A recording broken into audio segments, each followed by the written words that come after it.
I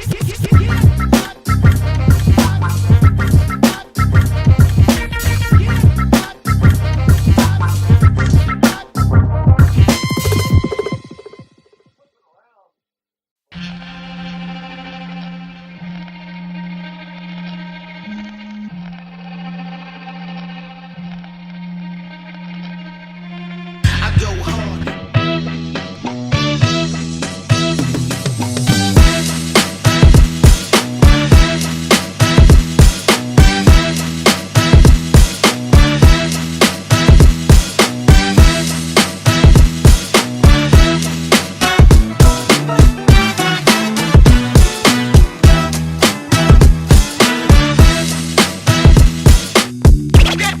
Get down.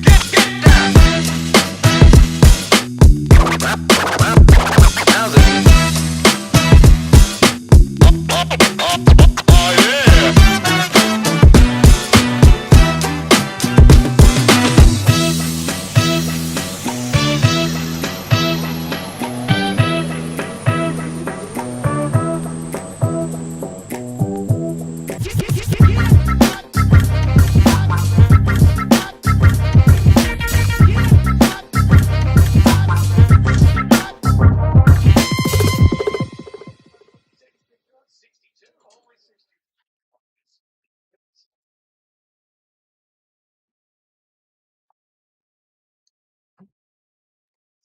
Welcome, everybody, to a special edition of the I'm Just Saying Sports Podcast. I am your host, Patrick, and Namdi Jeans Ali. And as I'm sure all boxing fans out there know, we are 1 week away from what promises to be one of the most iconic fights of an era as we get Saul Canelo Alvarez going against Terrence Bud Crawford in approximately a week from today, or exactly 1 week for today. And to help in this conversation, I have scheduled today one of the best boxing observers out here in all of the YouTube streets, Mr. Unbiased Brim. Hopefully, will be joining us soon as we can kick off this conversation. We got several things I want to talk about today, which would be, of course, we're going to preview the fight, and we're going to take with Unbiased an unbiased look at this particular matchup. And we're going to size it up. I know a lot of people have been talking about the size matchup going into this fight, and but for me, and I think a lot of people are coming around to a lot of people are coming around to this perspective that how much size really matters in this particular fight, and we're going to delve into that quite a bit if we can. We already do have Brandon Hull in the house. Brandon is one of my Arkansas um, Razorback riders. And, I also do Arkansas's Finest Sports Podcast. And some of the guys are piling on into the room. We got Transplanted Texas just joined us. And, of course, Unbiased is one too. And, we're all Arkansas Razorback fans. But Arkansas Razorback people in Arkansas also got a lot of good boxing fans, and but we want to connect with boxing fans wherever they may be, particularly around this fight. I'm hopeful that I might be able to get even some of my Hispanic buddies. I tagged my boy Eric Otero, who we used to be in a lot of Madden leagues and stuff back in the day, and because I definitely would like to get an Hispanic perspective on the fight. If we don't get it today, I'm gonna try to definitely get it for the watch party for the fight, because we will be doing a watch party for that fight.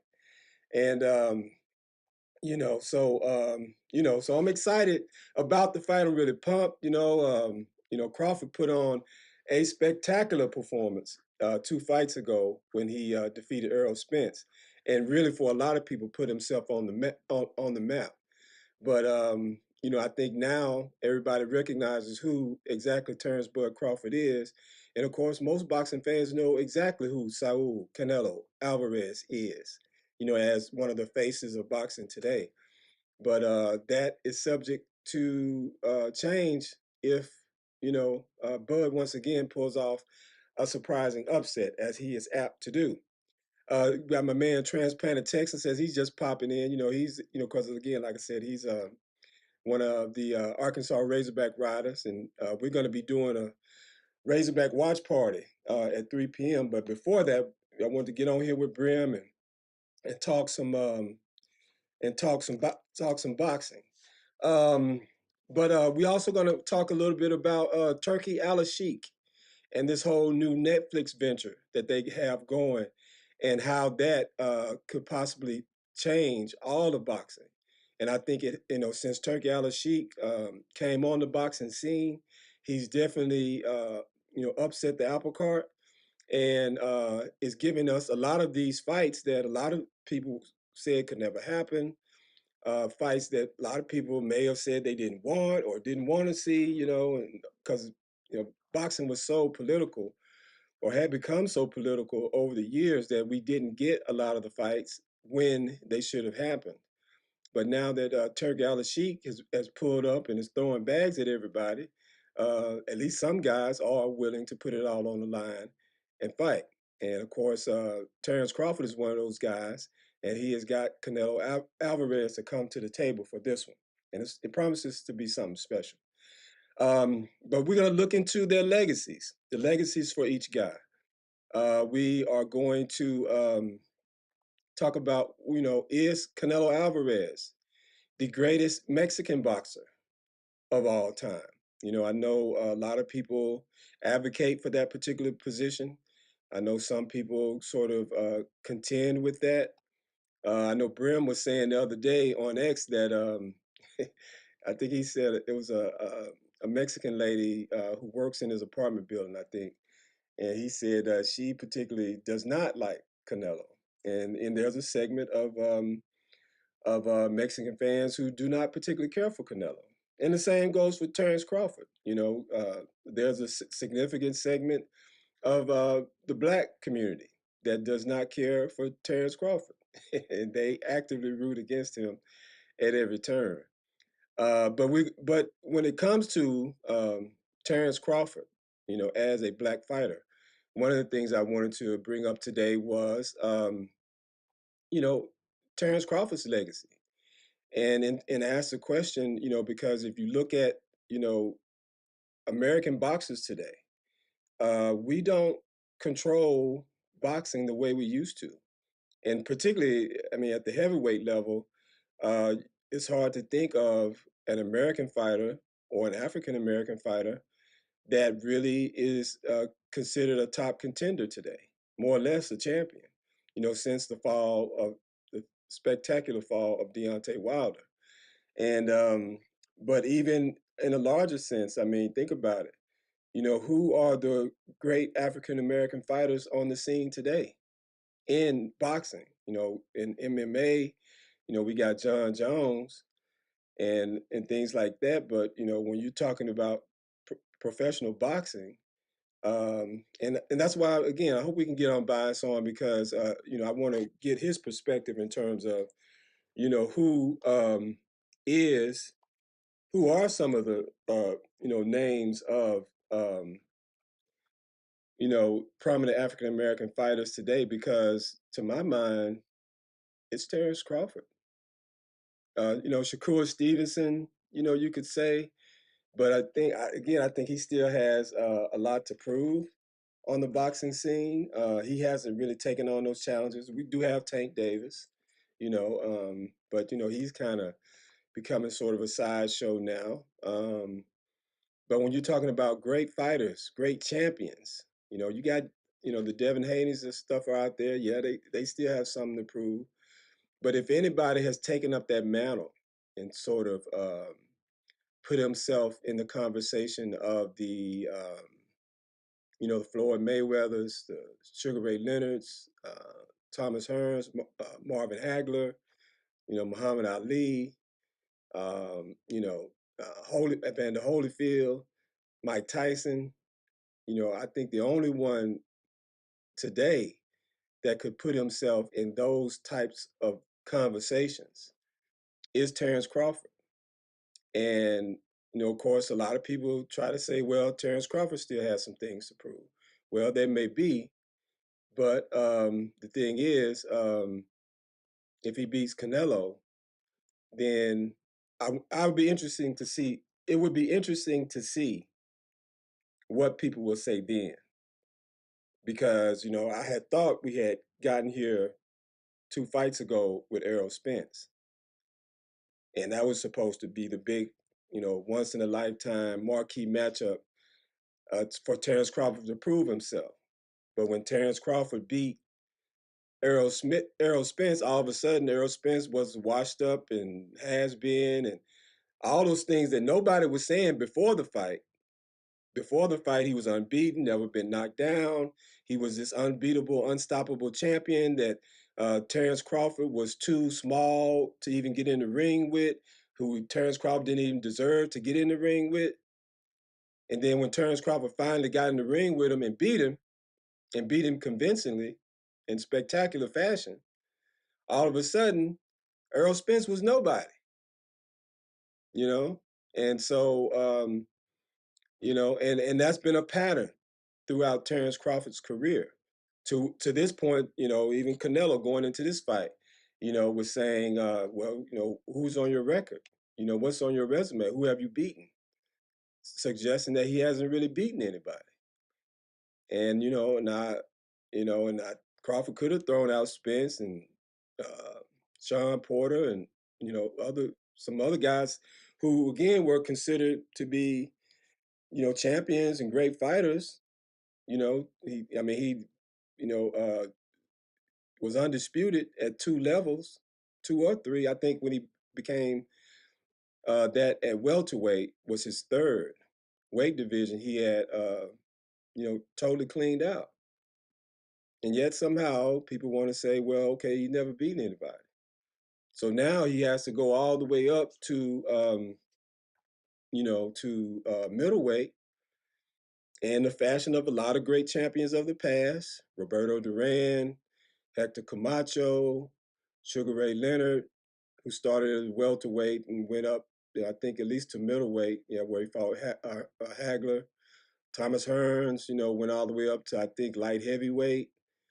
So, a lot of the great boxers, of any era have transcended the different weight classes to make that name for themselves, and only the truly great have done it.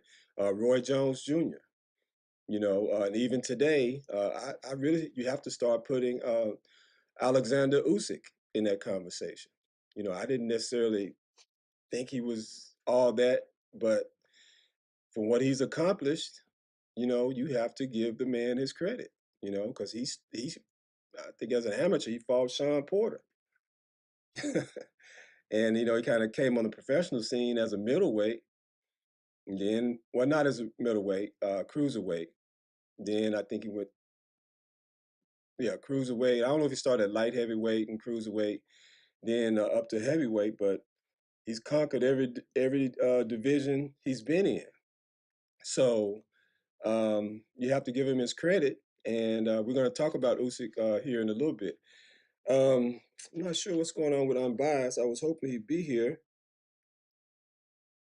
Let me text him right quick.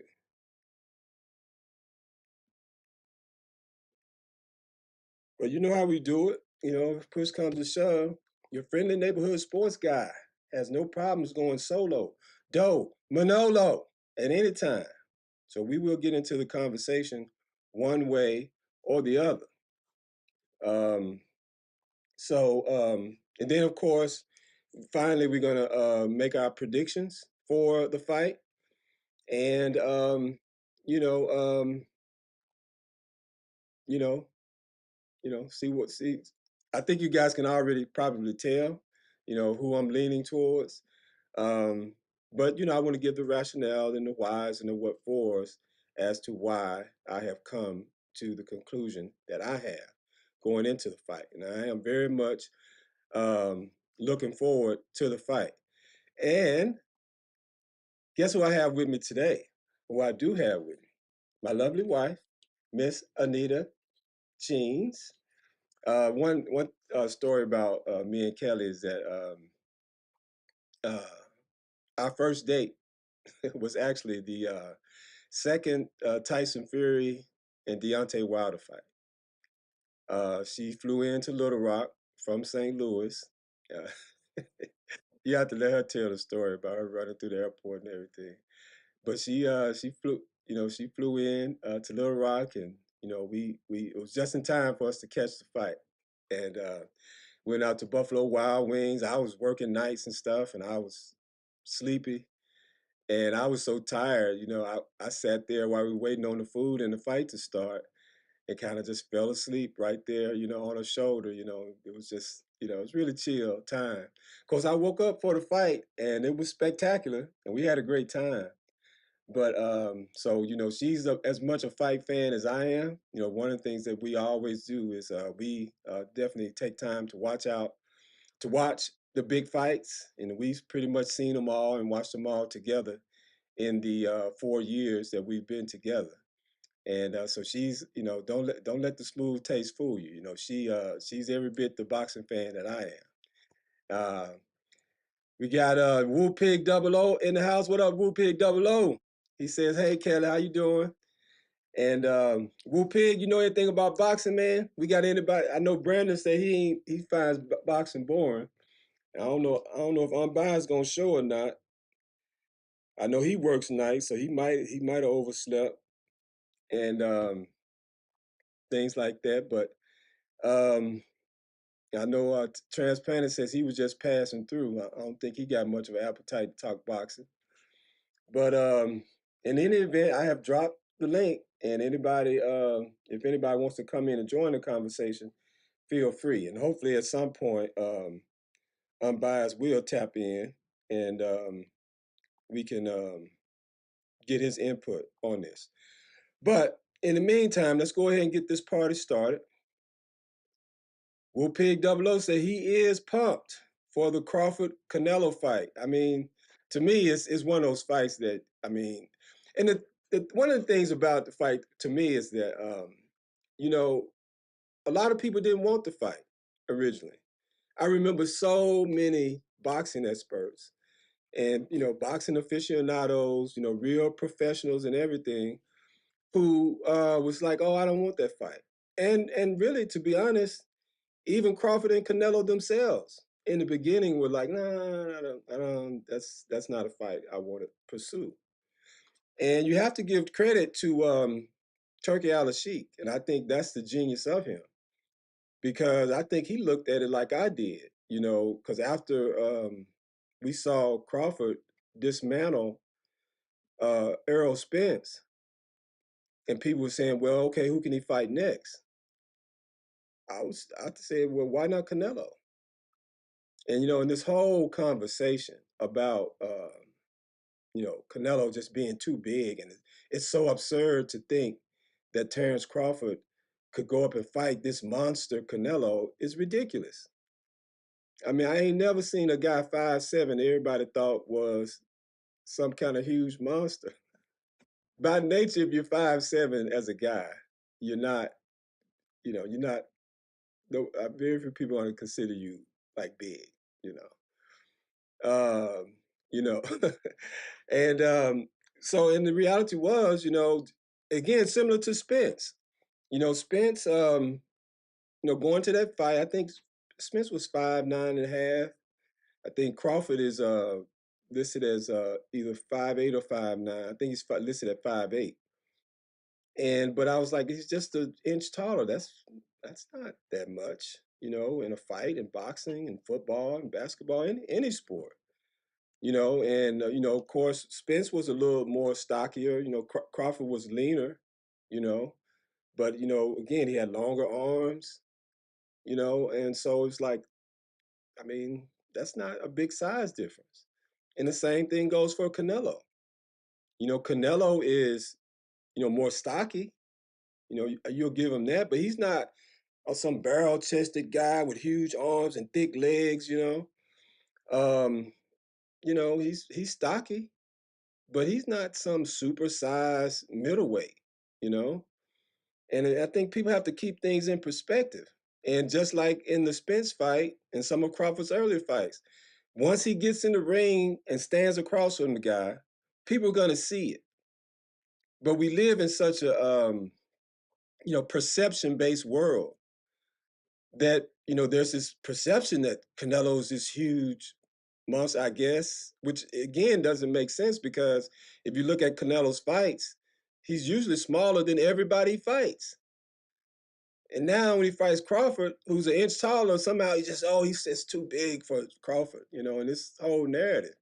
And to me, it was just ridiculous. And especially, and then here's the thing that you always hear, oh, they make weight classes for a reason. Yeah, they do. So they can create weight bullies.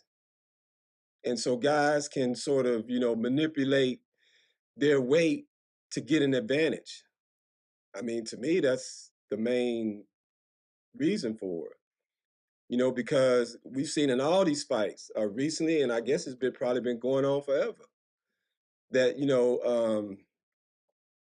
and Wu Pig does say, I think it's too late in Canelo's career. Okay, so you're riding with Crawford too, right, right, right. But I mean, but ironically, Bud is the older guy. I mean, in terms of just straight years. Now, in terms of boxing years, yeah, you can make that argument. But in terms of boxing years, Crawford's technically older. Just like in terms of size, he's technically taller, at least.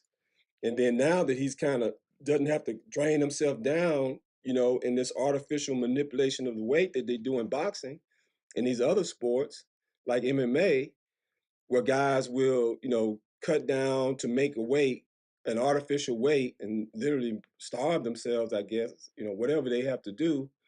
And then within 24 hours, they put on 20 pounds.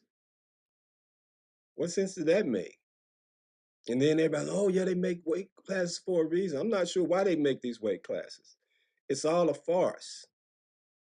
It's just to manipulate perceptions and I understand it's to keep guys from having too big of an advantage, but guys are abusing it because bigger guys like David Benavidez, for example, everybody's calling out Canelo saying, oh, well, why don't he fight Benavidez?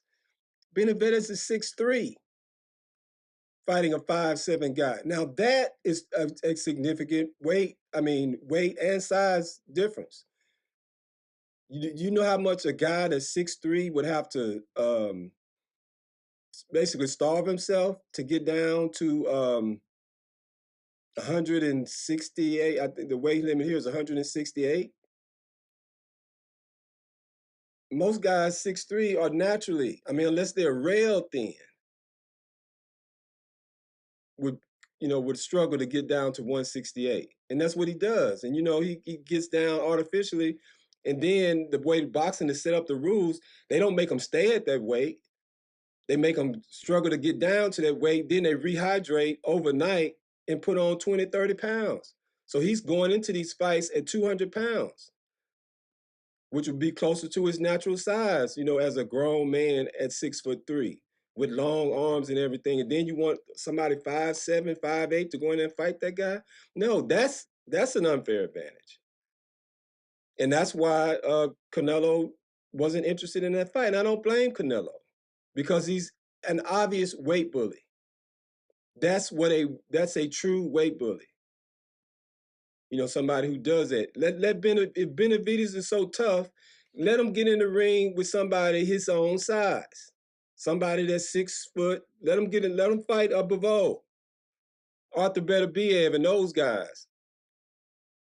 And he'll still have the height advantage, but they're not as small as these guys like Crawford and Canelo, who began at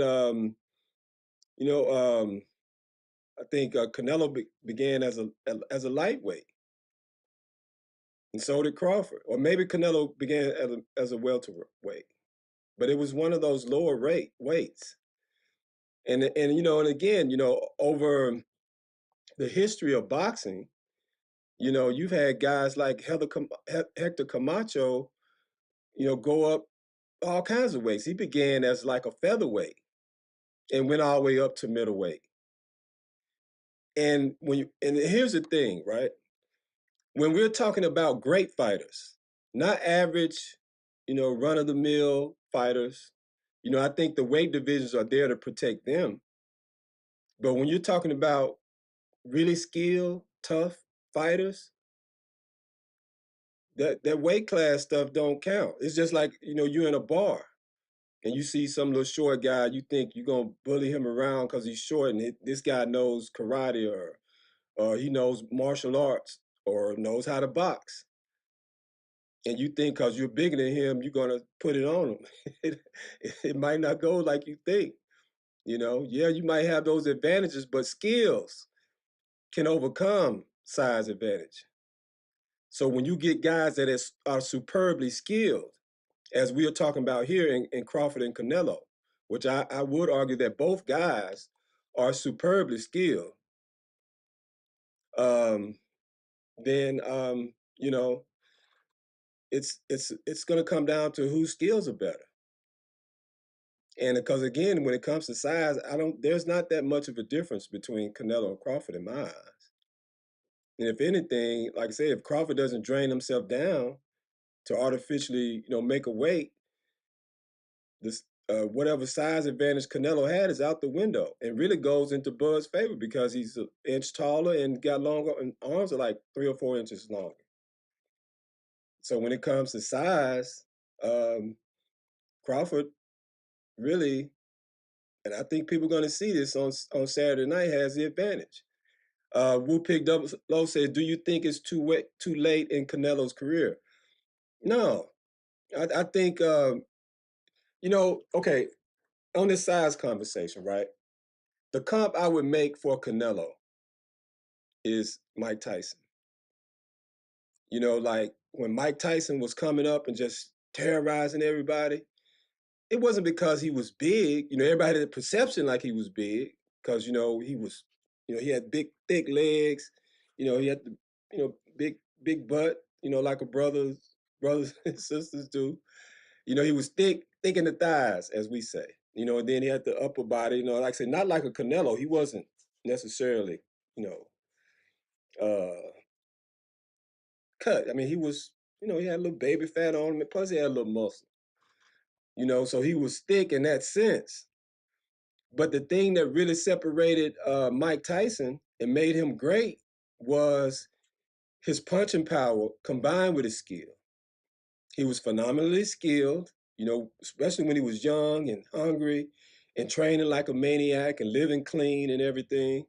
And so, and then he was real fast and quick, with it.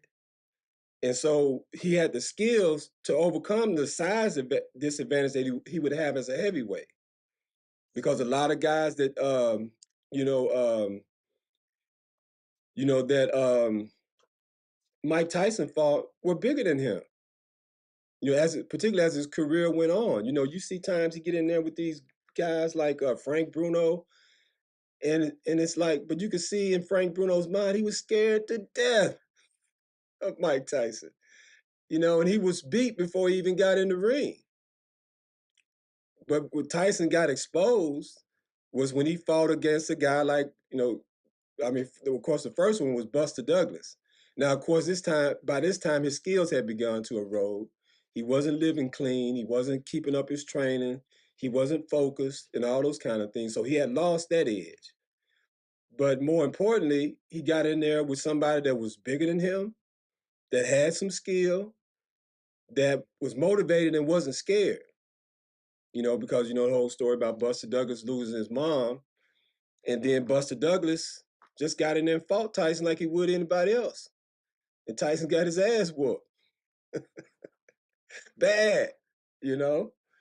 And so the invincible thing of Mike Tyson, that allure was broken, And then, of course, when he got in there with Holyfield, and me and my wife laugh about this all the time because, I tell this story.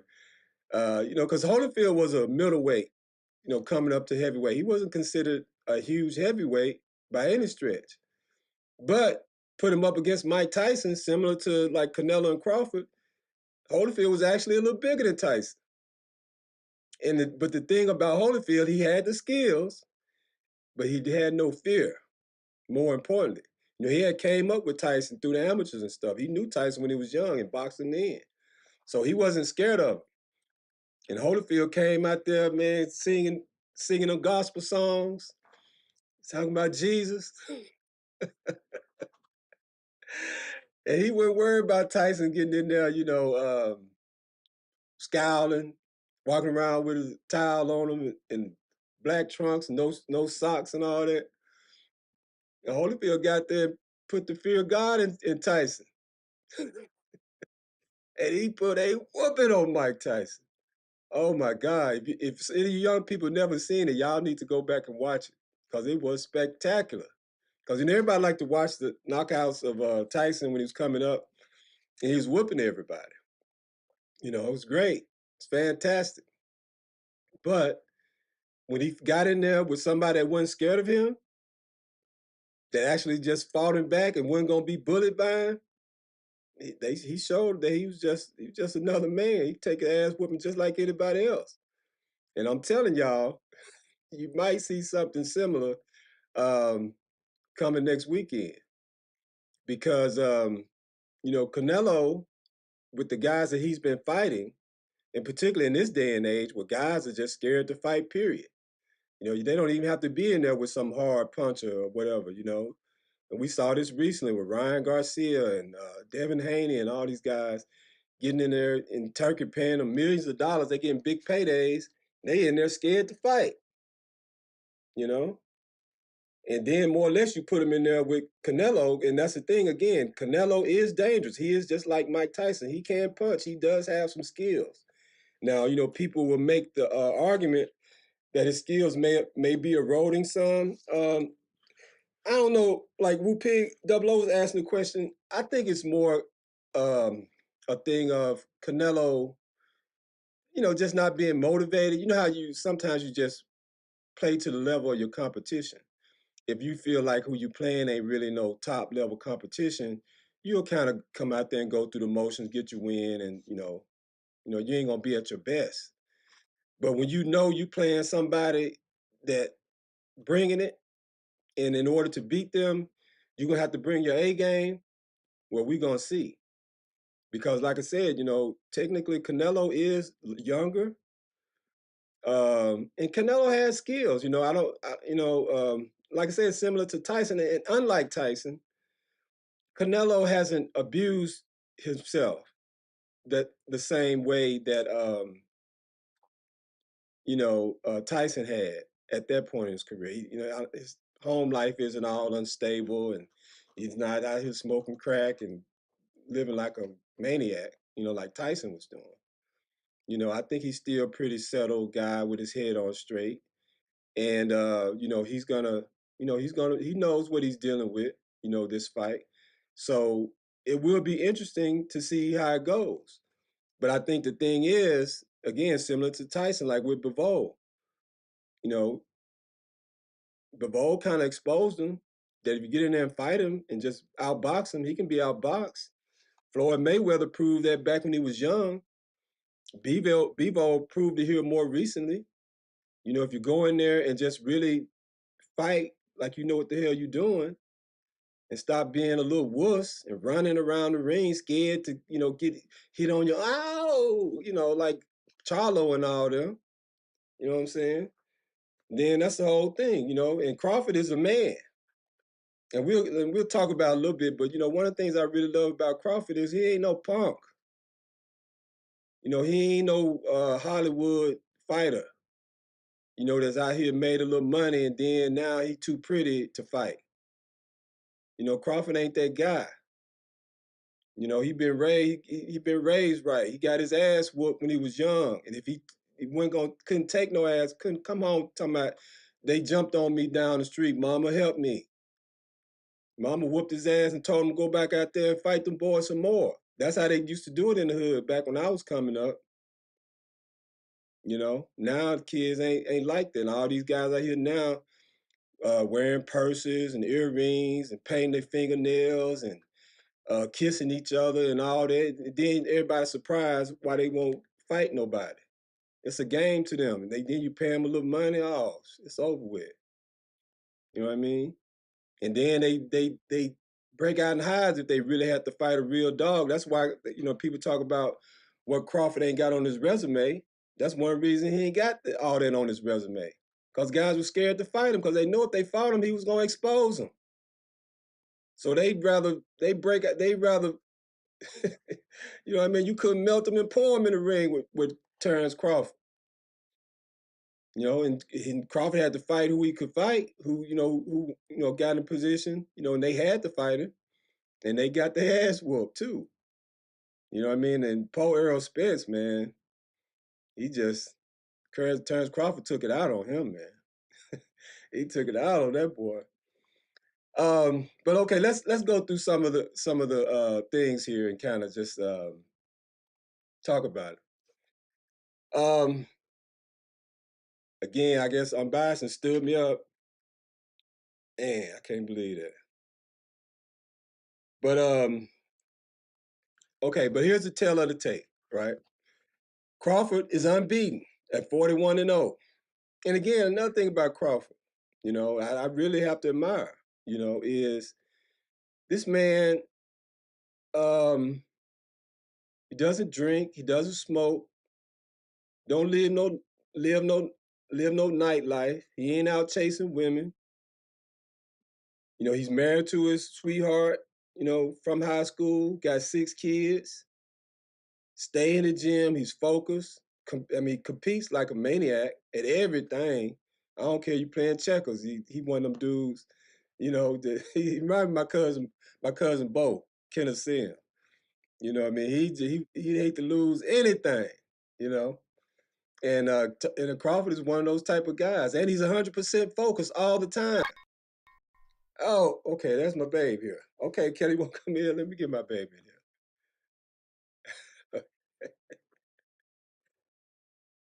Okay, let me get you. Hold on. Let me do this. Uh, hold on. Take that off, and we're gonna get a very special guest. And Kelly Blue live from Atlanta, ladies and gentlemen. It's Miss Kelly Jeans in the house. Yay, Hey, what's up, yay. babe? Hello, everybody. Hello. All Thank you right, for tuning in. Okay. all right, babe. Talking about this wonderful fight. Can you hear me okay? Yeah, we can hear you. So, Okay, okay. Awesome. so tell Good me what you deal. think of the fight.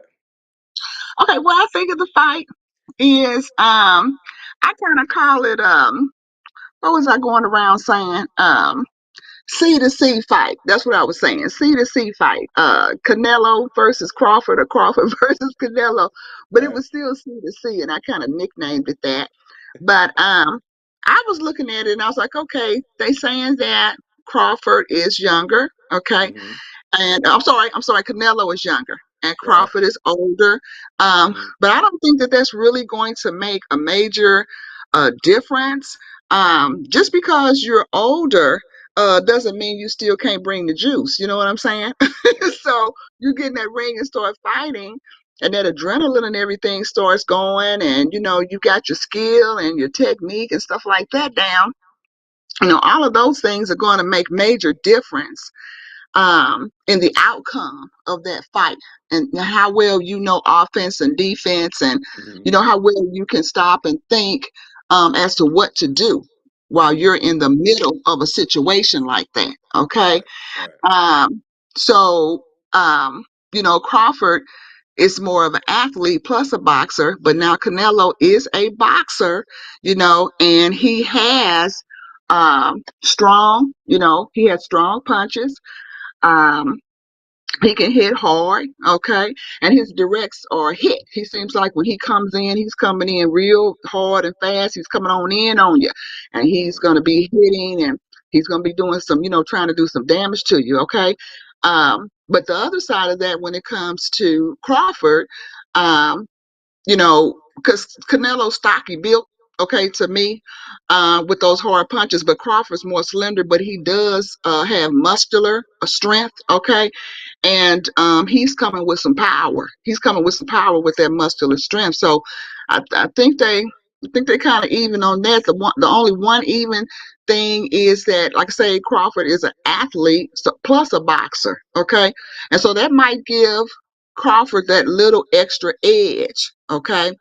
Because he can then maybe he has more tools in the tool chest that he can pull out and use. It's kind of like, when you're getting ready to build a house, okay, you say, oh, I'm gonna build a house from the ground, but the only tool you're gonna come with you is maybe a hammer, Right. but somebody else is like, well, I got my hammer, I got my saw, I got my drywall, I got my glue. So whatever comes up, I can pull on multiplicity of tools in my tool chest to be able Right. to make sure I get this thing built and done and accomplished. So I kind of looked at it from that standpoint. I'm not saying Canelo doesn't have only one tool in the tool chest, but when you're an athlete plus a boxer, that can Hmm. give you an extra edge. That's my point. Okay. Okay. Um, let me see. Height. Now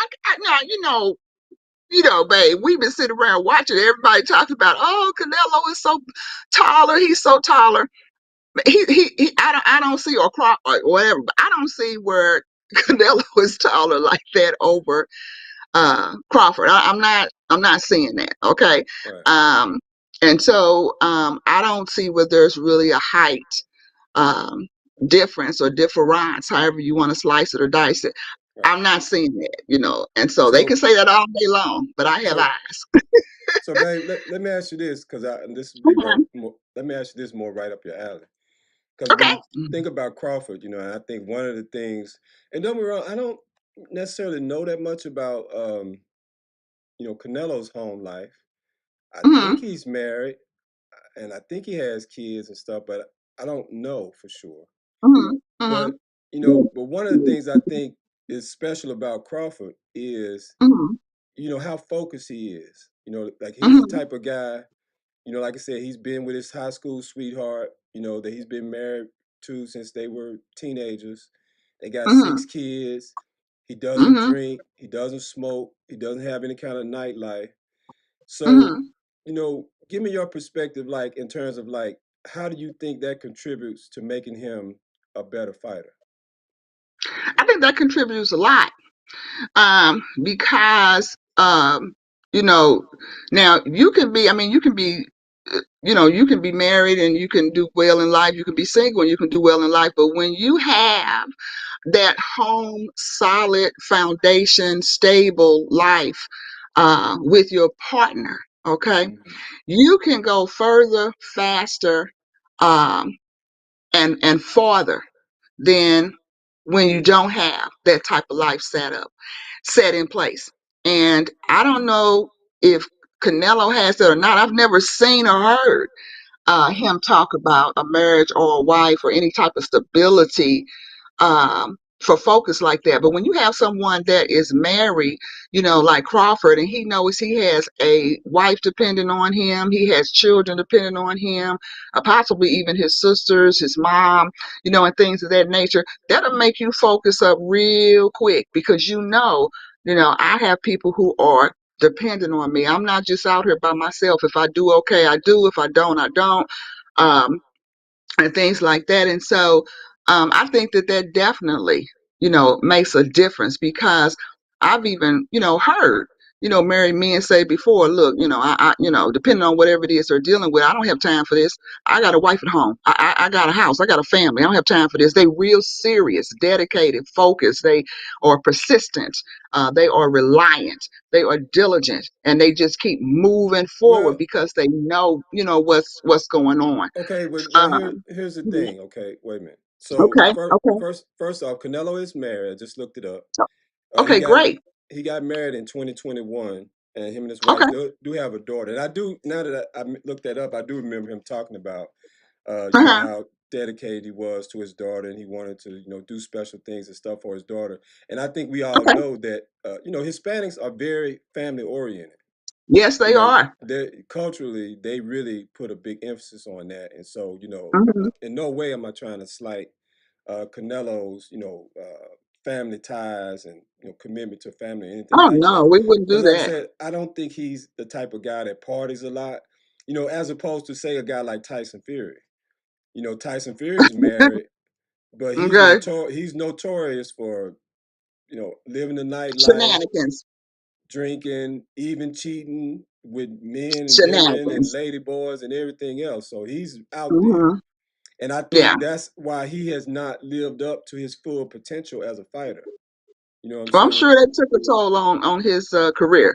I'm sure that Right. it did. On his career, his name. To fame. And things like that. How people look at his integrity, you know. So I'm sure it has. But that's good to hear, about Canelo. And so, I definitely give him a thumbs up for that. I will definitely give him a thumbs up for that. And one thing I do notice that both of them seem humble. Canelo and Crawford. They seem like humble men. They don't seem arrogant or pushy or boastful, or like they're bullies or anything like that. And so for that, I do definitely give both of them, major kudos because as we watch boxing, and a lot we do, I notice, the arrogance, of some of the men, and so I'm like, oh, I don't know how good that's gonna work for you. Well, I mean, it worked good for Muhammad Ali now. So anybody can make it work. But Okay. as it relates to these two guys, I think one of the things that was interesting, like, Mhm. and most of the build up going into it, it was like they were both very respectful towards each other. Like you said, it wasn't that kind Yes. of usual bravado and shit talking and stuff like that. It was a lot of Yes. respectful conversation. Up until now, they did have a promotion back during the summer where it's a Hmm. little pushing and stuff going on. But I think even that was kind of encouraged by the promoters to kind of, bring up the energy. And now, do you think we're going to see any of that, going into fight week? Because they're going to have the grand arrivals coming up on Monday. So they're going to start with all the big press conferences and stuff. And so we saw a little bit of tension rising Hmm. as they get Hmm. ready for the fight. But do you feel like, as we get closer to it, we might see some theatrics and stuff going on between them, these two humble guys? We might see some a little theatrics there, but I don't think it's going to be much.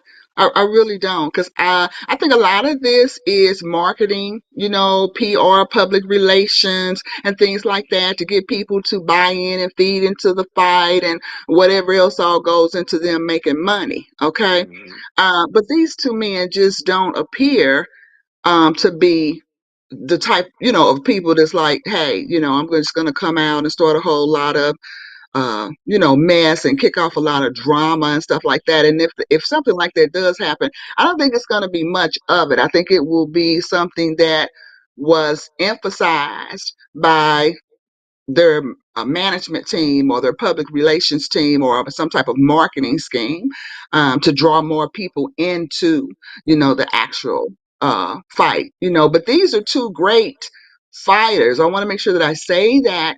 And just their skill set alone and their accomplishments. Um, and they're both worthy opponents to each other is enough to draw people, to want to see this fight. Hmm. Okay.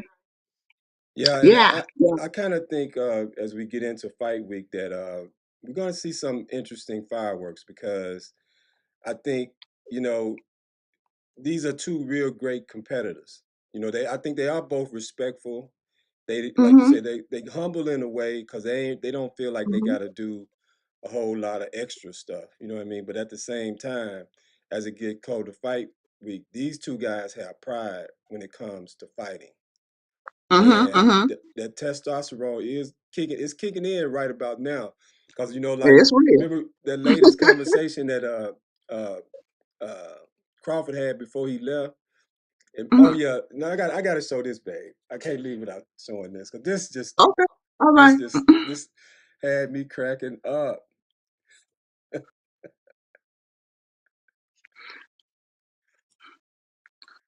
Oh my, what is that? Oh wow. Can you see it? Okay.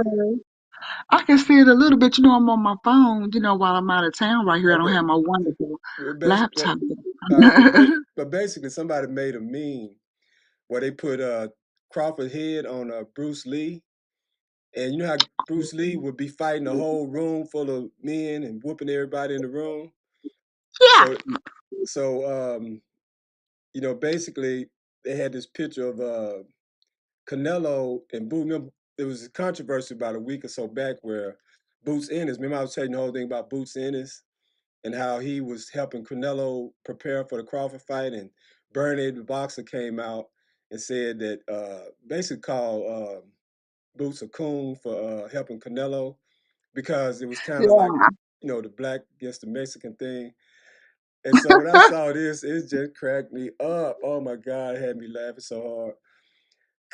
So let's talk about that part of it because Okay. a lot of people will downplay this aspect of the fight in terms of like how much race plays a part in these things. But Mhm. Floyd Mayweather became Money Mayweather. And he had what's Mhm. called he called the green print, which Mm. basically he knew this, right? First of all, Mexicans, just like British people too, but certain fan bases, they gonna support their guys, they Mhm. fighters. So Right. whenever they fight, it's guaranteed you're gonna have a lot of people, there supporting it. So he's gonna bring in big numbers. But now, Mhm. when you put like there are people going against an outsider, like in this case, like a great black fighter. Is that Brim? Mhm. There he is. He waking up. He got sleep in his eye. Well, hey, babe, let me get Brim up in here, and me and you can Okay. we'll catch up, babe. But thank you for dropping Okay. in, No, babe. I appreciate that. no problem. My pleasure. You all have a wonderful time, and I'll still be watching and chiming in. All Thanks right, for having me. Bye all right, bye. babe. All right, Okay. Okay. Bye bye. all right. So let me get in here. Get Brim up in here. I hope he ain't there he is. Okay.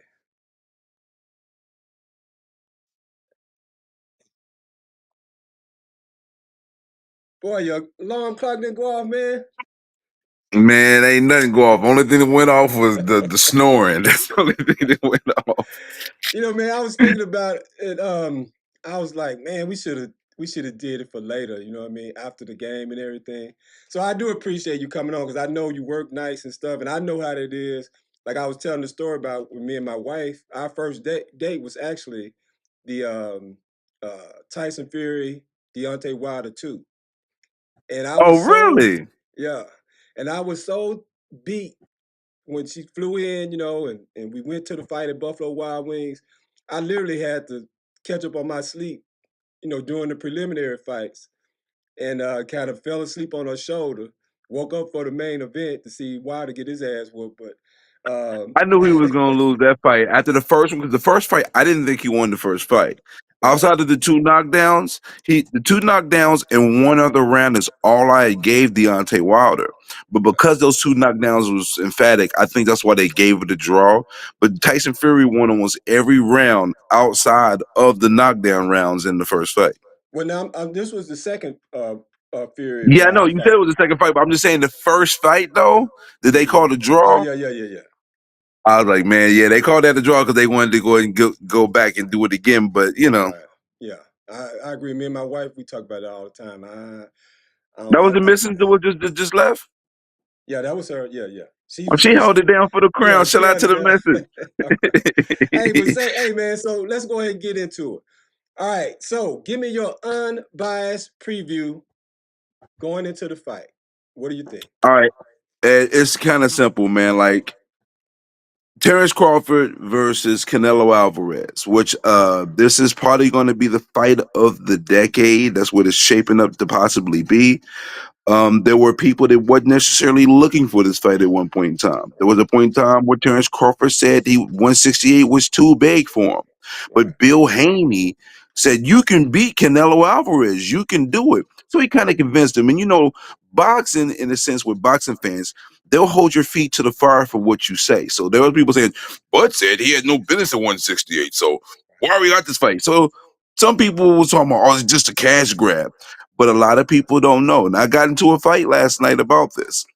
That Terrence Crawford was offered $200 million by Conor McGregor. It was Really? $100 million for a boxing match, and Conor then McGregor? $100 million for an MMA fight. Oh, really? No wonder he been talking Yeah, about MMA. but he's like, but Bo was like, nah, I'm not gonna do that. You know, Not yet. they Not offered him, yet. and it was good money, Right. but that wasn't what he was looking for. And see, the rumors are is he's getting like 50 million for this fight, which is nowhere near the 100 millions he was gonna get for Conor McGregor. So when people Right. say, "Oh, Terrence Crawford's just trying to get the money," yes, the money is part of it. You know, obviously, because without the money, this fight wouldn't happen in the first place. Right. Without Turkey out of Sheik Right. in Ryder season, there would be no Canelo and Terrence Crawford. Right. And so as this fight came about, But you let, let know, me let me say this on that. yeah, To consider it a cash grab presupposes he's not coming to fight.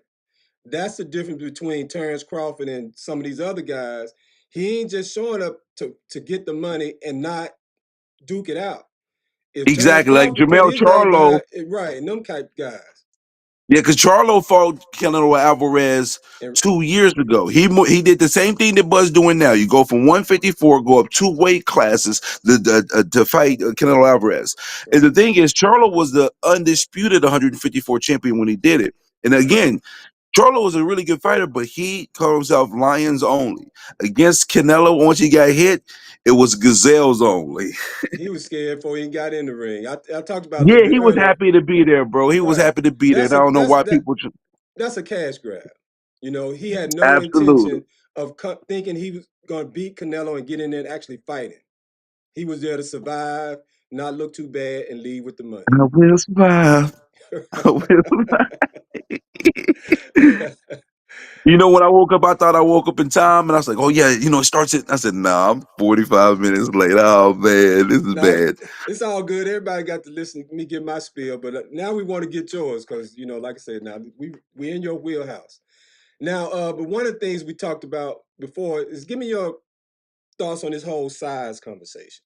Like, Um, what's your take on well, that? And you were kind of getting into it weight anyway. weight classes matter, and they have weight classes for a reason. So that's why a lot of people's like, Canelo fans, they like he's knocking Terrence Crawford out. You know, he's not going to be able to take Canelo's punch because Canelo is a powerful puncher, but Right, he's skilled as well. Now, where the Terrence right. Crawford fans are disrespecting Canelo Alvarez, saying he don't have any skills, he's just big, and that's No, the no. furthest thing from the truth. It's the Right, furthest thing from the truth. The dude got skills, but the size does matter. But I don't. 2 days ago, a photo came out with Terrence Crawford, and he yeah, I looks saw that. jacked, Yeah, but that kind of remind me of that. Remember the guy that left the Razorbacks and went to Cal, um, the receiver, and he put out the photo. He was all jacked and stuff like that. are you talking about Jasmine, Yeah, Desmond, Jasmine Desmond James. James? Yeah, I'm like, Yeah, but that's J-Mo, the third string over there at UCLA. He ain't even get no PT. He big for exactly nothing my right point. now. So I don't know. That photo looked a little sharp to me, but okay. It wasn't shot though. That's what's so crazy. It wasn't shot. But he's gonna lose some weight though, because he's I mean he took a whole year to get this weight. But that's dangerous in a way, but it's Right, positive in a way because I think he prepared his body for this weight. But then you're not fighting for 13 months. You might be a little rusty. Your timing might be a little bit off. So that size is really important. And so one of the concerns is, can Terrence Crawford take a strong Canelo shot and still continue to be able to fight? You right, know, that's the question.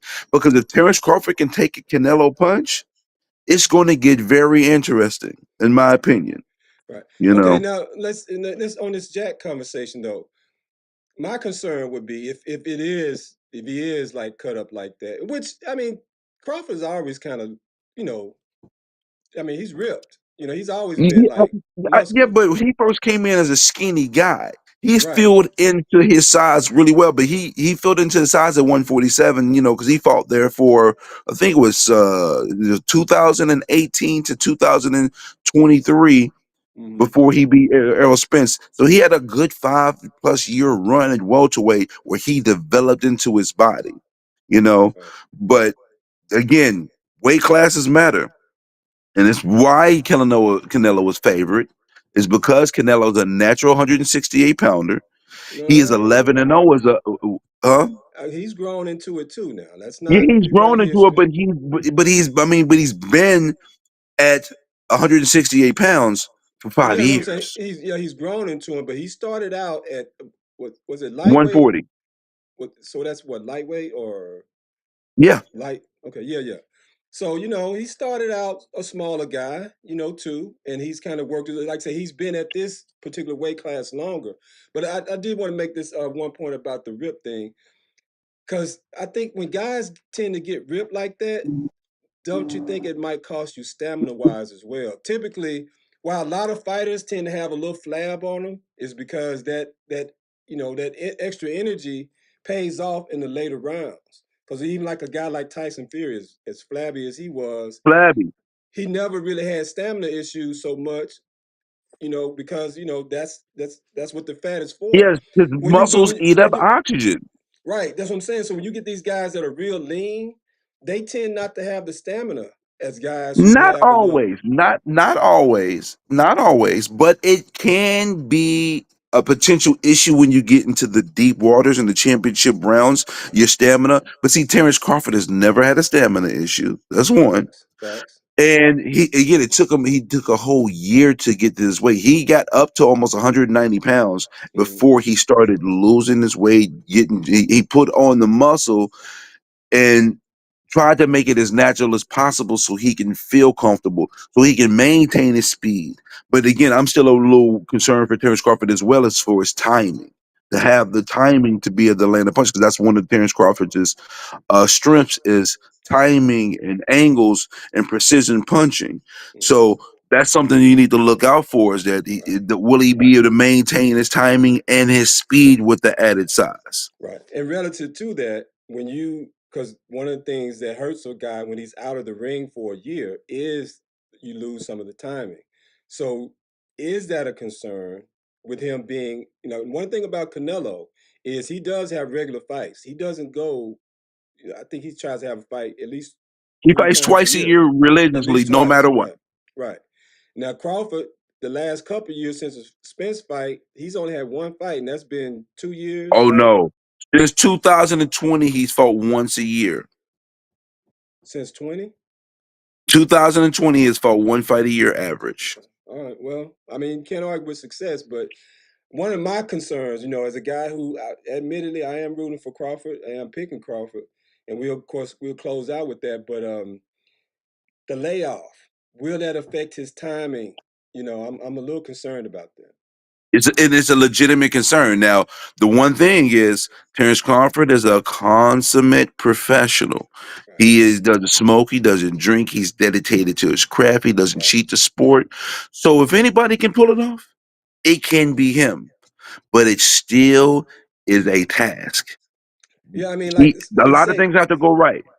and like historically, have you seen other guys be able to fight and with that frequency rate and still maintain his Well, I performance? mean, just thinking about people who did two weight class jumps and became titleists, one of the first people you think about is Roberto Duran versus Sugar Ray Leonard, right? Then And you have Hagler. Sugar Ray Leonard versus Marvelous Marvin Hagler. And that Right. is the closest comparison to this situation because the only thing is, Sugar Ray Leonard had fought at a higher weight class once. He had fought at 154, but then went back down.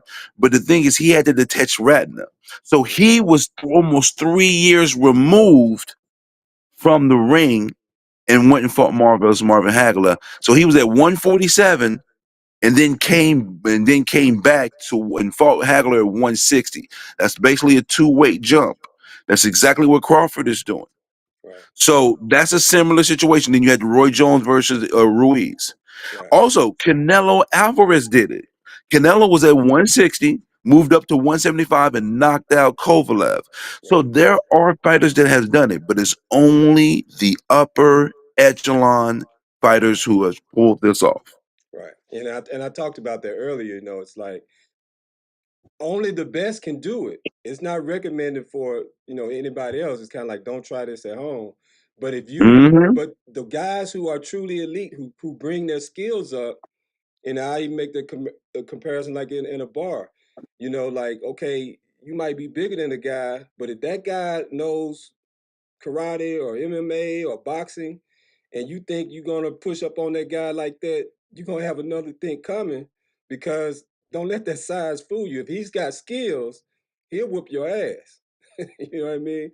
And so you gotta always consider that. And Crawford is considered, with skill wise, one of the best. So that's why I'm not concerned about this whole size thing too much. Yeah, the size thing. But one of the concerns, though, that has been legitimate is Terrence Crawford is not Floyd Mayweather, right? And that's one of the things that people have been talking about because Floyd Mayweather is defensive to be defensive. Right, When Crawford is fighting, he's doing defense to create offense. So right, he gets hit more than a Terrence than a Floyd Mayweather because his style of fighting is not like Floyd Mayweather's. So the people that has beaten Canelo Alvarez, like Dimitri Bivol, when he beat Canelo 2 years ago, Canelo went back to 175, and that's because Bivol is long, Bivol is a bigger guy, and he's very technically skilled. So he was able to do the 1-2-1 and keep Canelo off of him. But Canelo was still punching, doing them arm punches, trying to wear you down. But Bivol was just so consistent that eventually he just started, tagging Canelo and creating distance and banking in rounds and winning a clear fight. But it's definitely a tall task for Terrence Crawford. It's I not mean, an easy task here. do you think Crawford can fight that Bebo style fight, and use his jab, keep him off of him, and bank rounds? Is it Uh possible? He can, but he cannot be able to do it in the same form and fashion as Bivol on a consistent basis. Stylistically, they're not the same.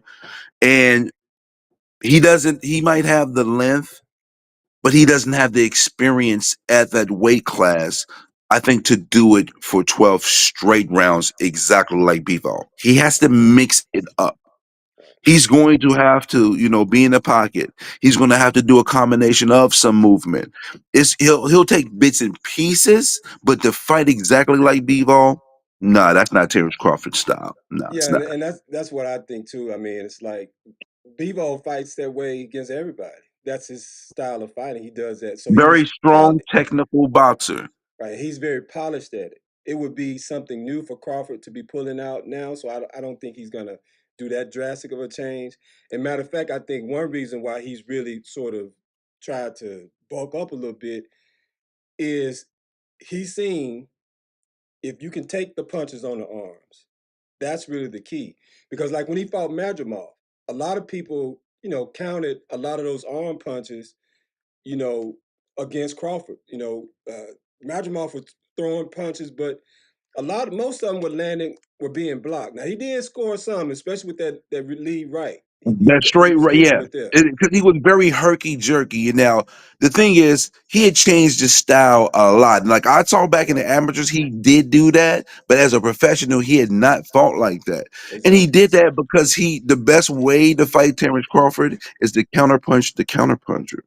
Mhm. That's where fighters have had success against Terrence Crawford by being patient and letting him lead so you can get your shot and get your counter shots from him. Mhm. So Now, that's another dynamic. do you think Canelo can be patient? Or will he do his typical Mexican style, come at you?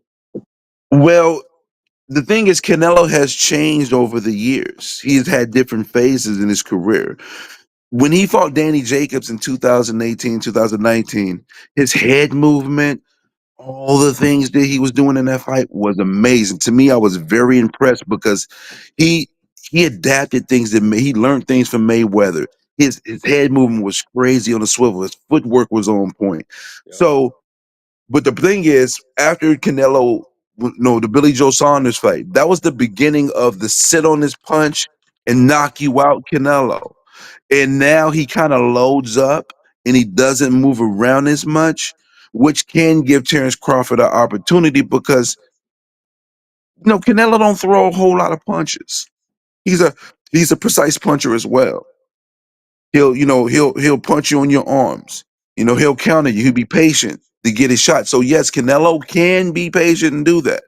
Yeah. But at the same token, when you're fighting someone as skilled as Terrence Crawford can be able to got to land a punch first, but he has to be to get out the way. Because the concern is this. Canelo Alvarez has never been knocked down in his entire career. Now, neither has Terrence Crawford, right? Officially. But Canelo has a granted chin. So most people who are not Terrence Crawford fans, which like we call them Bud buddies, who are super Bud, think Bud can do anything in the world, right? Right. And then you got cinnamon twist. That's what I call Canelo fans is over the board, right? Cinnamon twist. Right. Bud fans, some of them will say he'll knock out Canelo. I don't believe that's possible. The percentage chance of Terrence Crawford knocking out a Canelo Alvarez is 5% or less. But it ain't impossible, but it's a very tall task. Let me But ask you this. Canelo can knock out Crawford. Yeah, of course. Let me ask you this though. Going into the Crawford Spence fight, did you see a Crawford knockout as a possibility?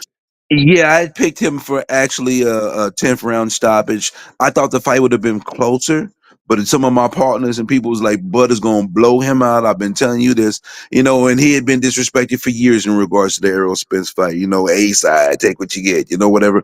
But yeah, I had Terrence Crawford beating Errol Spence because I felt like he was the much more skilled fighter and he would be able to take advantage of Spence's flaws when he lunges in with his jab. And that's how he got the knockdown in the second round. It really was basically the end of the fight, and it was just a slow beating going on for the rest of the fight. I mean, that was the Shout out to thing. my man ODA in box. They was hurt about that. I mean, but man, the thing is like, but similar to Canelo. I mean, even I know he had the car accident and stuff like that, but Spence had never been stopped. He'd never been knocked down prior to that. And you know how it is with these guys with a granite chin. Okay, it's a granite chin till it ain't. They thought Joe Joyce was this unstoppable force until Oh, all of you a brought up sudden, Joy Joyce. Let me find out you really know your boxing for real, for real. You said Joe well, Joyce. Yeah, you talking now. You talking. but I gotta give you some kudos. You talking. but you know what I'm saying? Like there have been guys who considered like, oh yeah, man, he got a chin, can't nobody knock him out until one day somebody gets him, and then all of a sudden he's human, just like anybody else. It can happen, and I think Yeah, Spence is an example of that because but nobody. Spence is not on the same level of Canelo Alvarez. He's not Saul Canelo Alvarez. Just to be real, Errol Spence had been shown to be tough. He had never been knocked down, but the window of opportunity for him to be possibly knocked out was evident. You could see it. You could see it could happen. Now they was calling him the eye collector. He was gonna beat up Bud and all that. But I saw going to the fight the avenues where he could be stopped. It's harder to see that against a Canelo Alvarez, not only because Canelo Alvarez has shown to be a granite chin. He fought Triple G 3 times, and Triple G has landed dead on the button clean shots, and Canelo just shook his head at him. You know what I mean? So he's fought bigger, stronger punchers, and has ate those punches like they were breakfast meals. So that's why it's a little harder to say Terrence Crawford is going to be able to just knock him out unless you're just like an insane Terrence Crawford fan because Canelo Alvarez is taking punches from bigger, stronger guys. So now, what do you say about the conversation? I think it was the guy that that common opponent that they had was it Virgil Ortiz? No, it wasn't Virgil. What's his No, name? you might have been. Was it Amir Amir Khan? Khan. Yeah, Amir Khan. He was saying, and other people said this too. Well, the thing that Crawford does is if you're one of those guys that's going to come forward and he uses your own momentum against you and with his timing, that's why he's got the knockout rate that he does. It's not so much that he's like a devastating puncher, but if you're a guy like Earl Spence and some of these other guys that are straight, flat-footed, come forward fighters, you're going to walk into some stuff, and almost as much as it's your own momentum knocking you out, as much as it is with Crawford. And if Crawford can get Canelo in those traps, I mean, so I guess that's one of the things. As you think Canelo is going to walk into these traps, or is he going to be responsible enough not to get caught like that? Um, I think at some point Terrence Crawford is going to land some high quality punches because, I mean, a lot of people say, "Oh, Canelo, he's washed up now," but the truth be told, if you look at most of his fights, recent fights, he's knocked down the opponents, and Mm-hmm. I feel like he's either carried the fight or the other fighter kind of was a little more risk averse and fought to survive. Mm-hmm. So I just think Canelo can take Terrence Crawford's best shot and not be knocked out. The only thing is that the punches you don't see is the ones that can knock you out, and that's the only element that gives Terrence Crawford any capacity to be able to knock out a Canelo Alvarez. Is a punch that he just does not see that's blinding, fast, and powerful. But And again, those are Canelo Terrence is a Crawford's very strong specialty. chin. But those blind shots you don't see coming, those are Terrence Crawford specials. That's what he Yeah, specializes in. So, but I'm like you now. I'm not arguing for a knockout, but I don't know. I want to see what happens. That's one of the things I really am so excited about the fight is because I stylistically it know. is the matchup, and it's just gonna be interesting to see when they get in It's a there what lot of happens. unknowns. It's Yeah. a lot of unknowns in this fight. We don't know how Terrence Crawford's going to look at this weight. You don't know how fast he will be. You don't know his timing. We want to know, can he take a Canelo punch? There's just so many elements for this fight that I have question marks that you're just not sure about. But the truth of the matter is, the advantage are in Canelo's favor. All those things are in Canelo's favor because Bud is coming up. Canelo was used to fighting at this weight. Canelo was 11-0 at 168. Canelo steadily active. Bud is, Canelo always coming off in 13 months. Canelo So always there, get the decisions by the judges.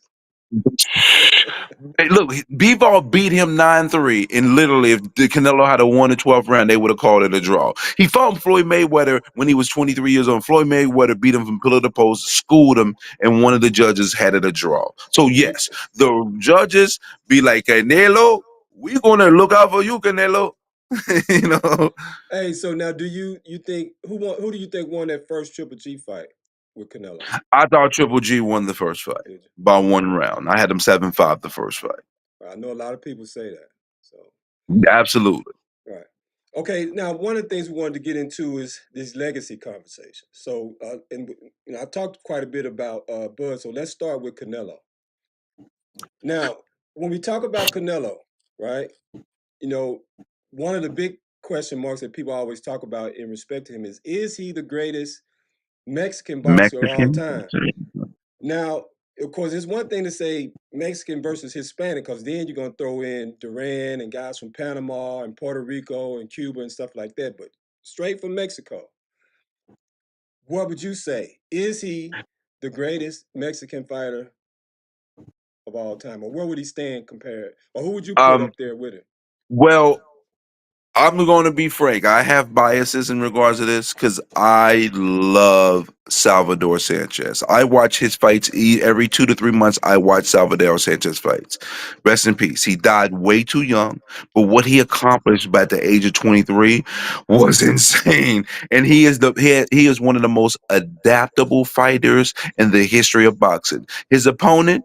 He would basically conform to who you are and beat you at your own game. So for me, he is my Mexican goat.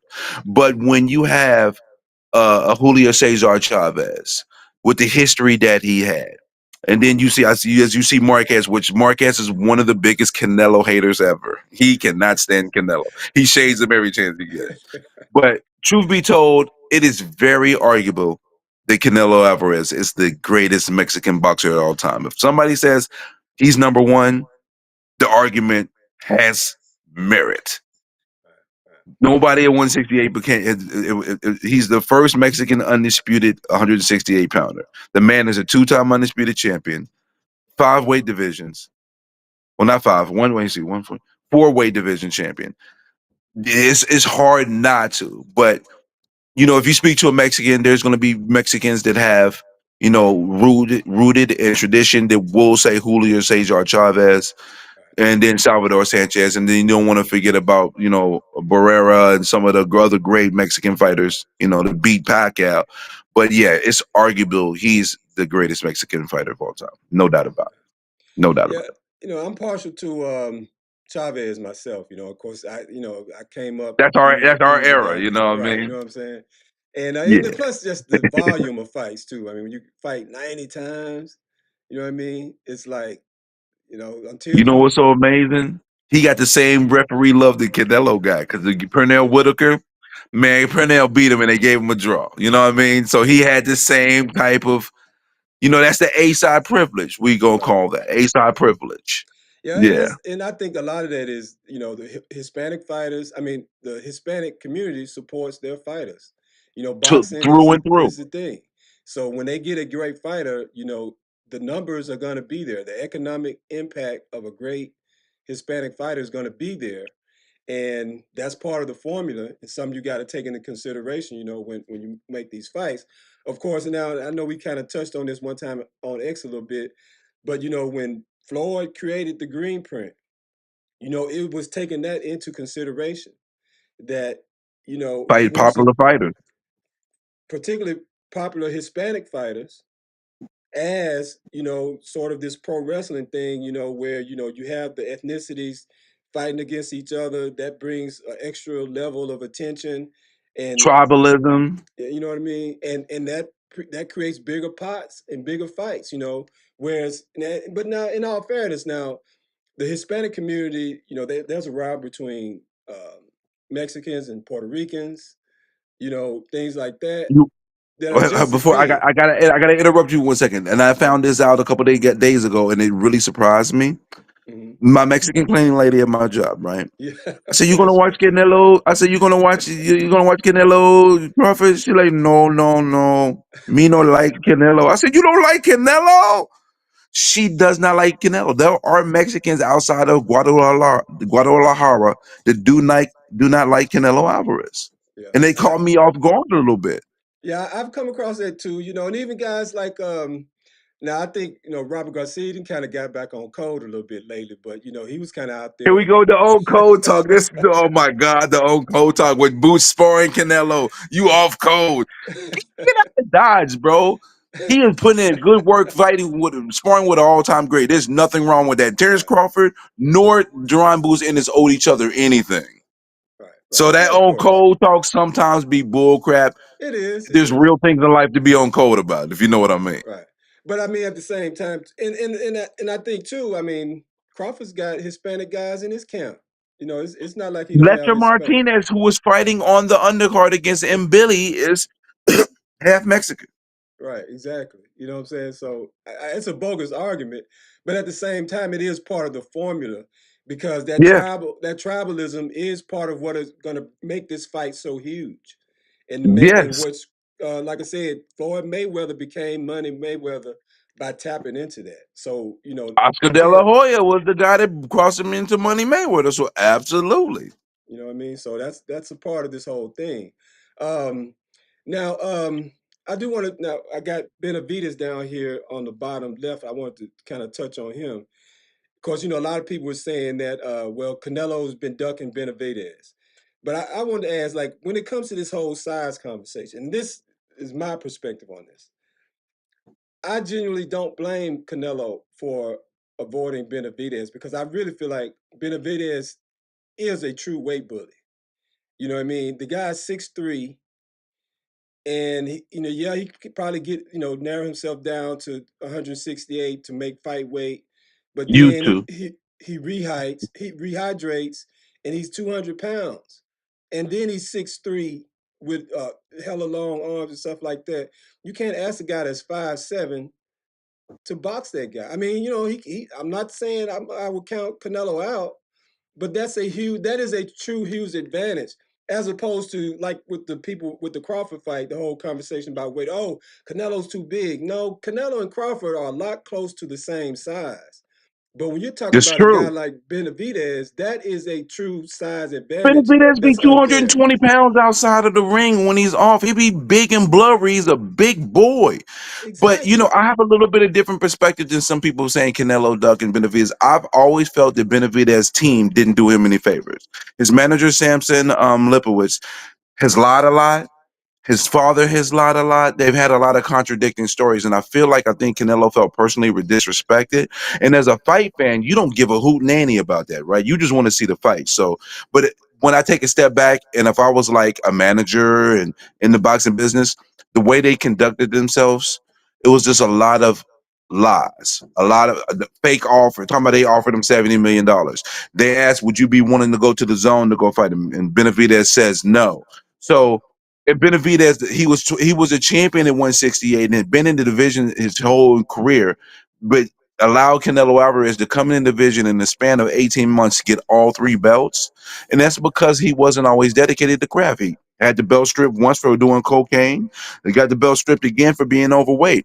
So there is some culpability with David Benavidez in regards to the Canelo fight not happening for him because he did not do all the things he was supposed to do. But at the same token, Canelo is a superior A side. If he really wants to fight, he can make it. So to me, it was a 50-50 blame game to me in regards to Canelo and Benavidez not fighting. Right. All right, cool, cool. All right, so let's see what else we got here. Let's talk turkey. Oh, a la chic. Yeah, man. So okay, and I think you touched on it before, but it's like, okay, the reason why we are getting these fights, you got to give it to Turkey That guy right because there, Turkey a la chic. at one time, like you mentioned, even Crawford and Canelo themselves were saying they didn't want the fight, but it was guys like Turkey was like, that's the fight I want to see, and he's the guy with the money. He's not in a camp with Bob Arum and Frank Warren and them arguing over who's going to get the bigger pot and control it and all that. He's just like, okay, what you want, I got it. Everybody's happy. Let's get it on. Let's fight. You know. Yes. So give me your perspective on how Turkey Al Sheik has changed the game of boxing. Well, first and foremost, the sport of boxing worldwide is doing pretty doggone well. But in America, as you know, boxing has dwindled and dwindled and dwindled because everything is on pay per view.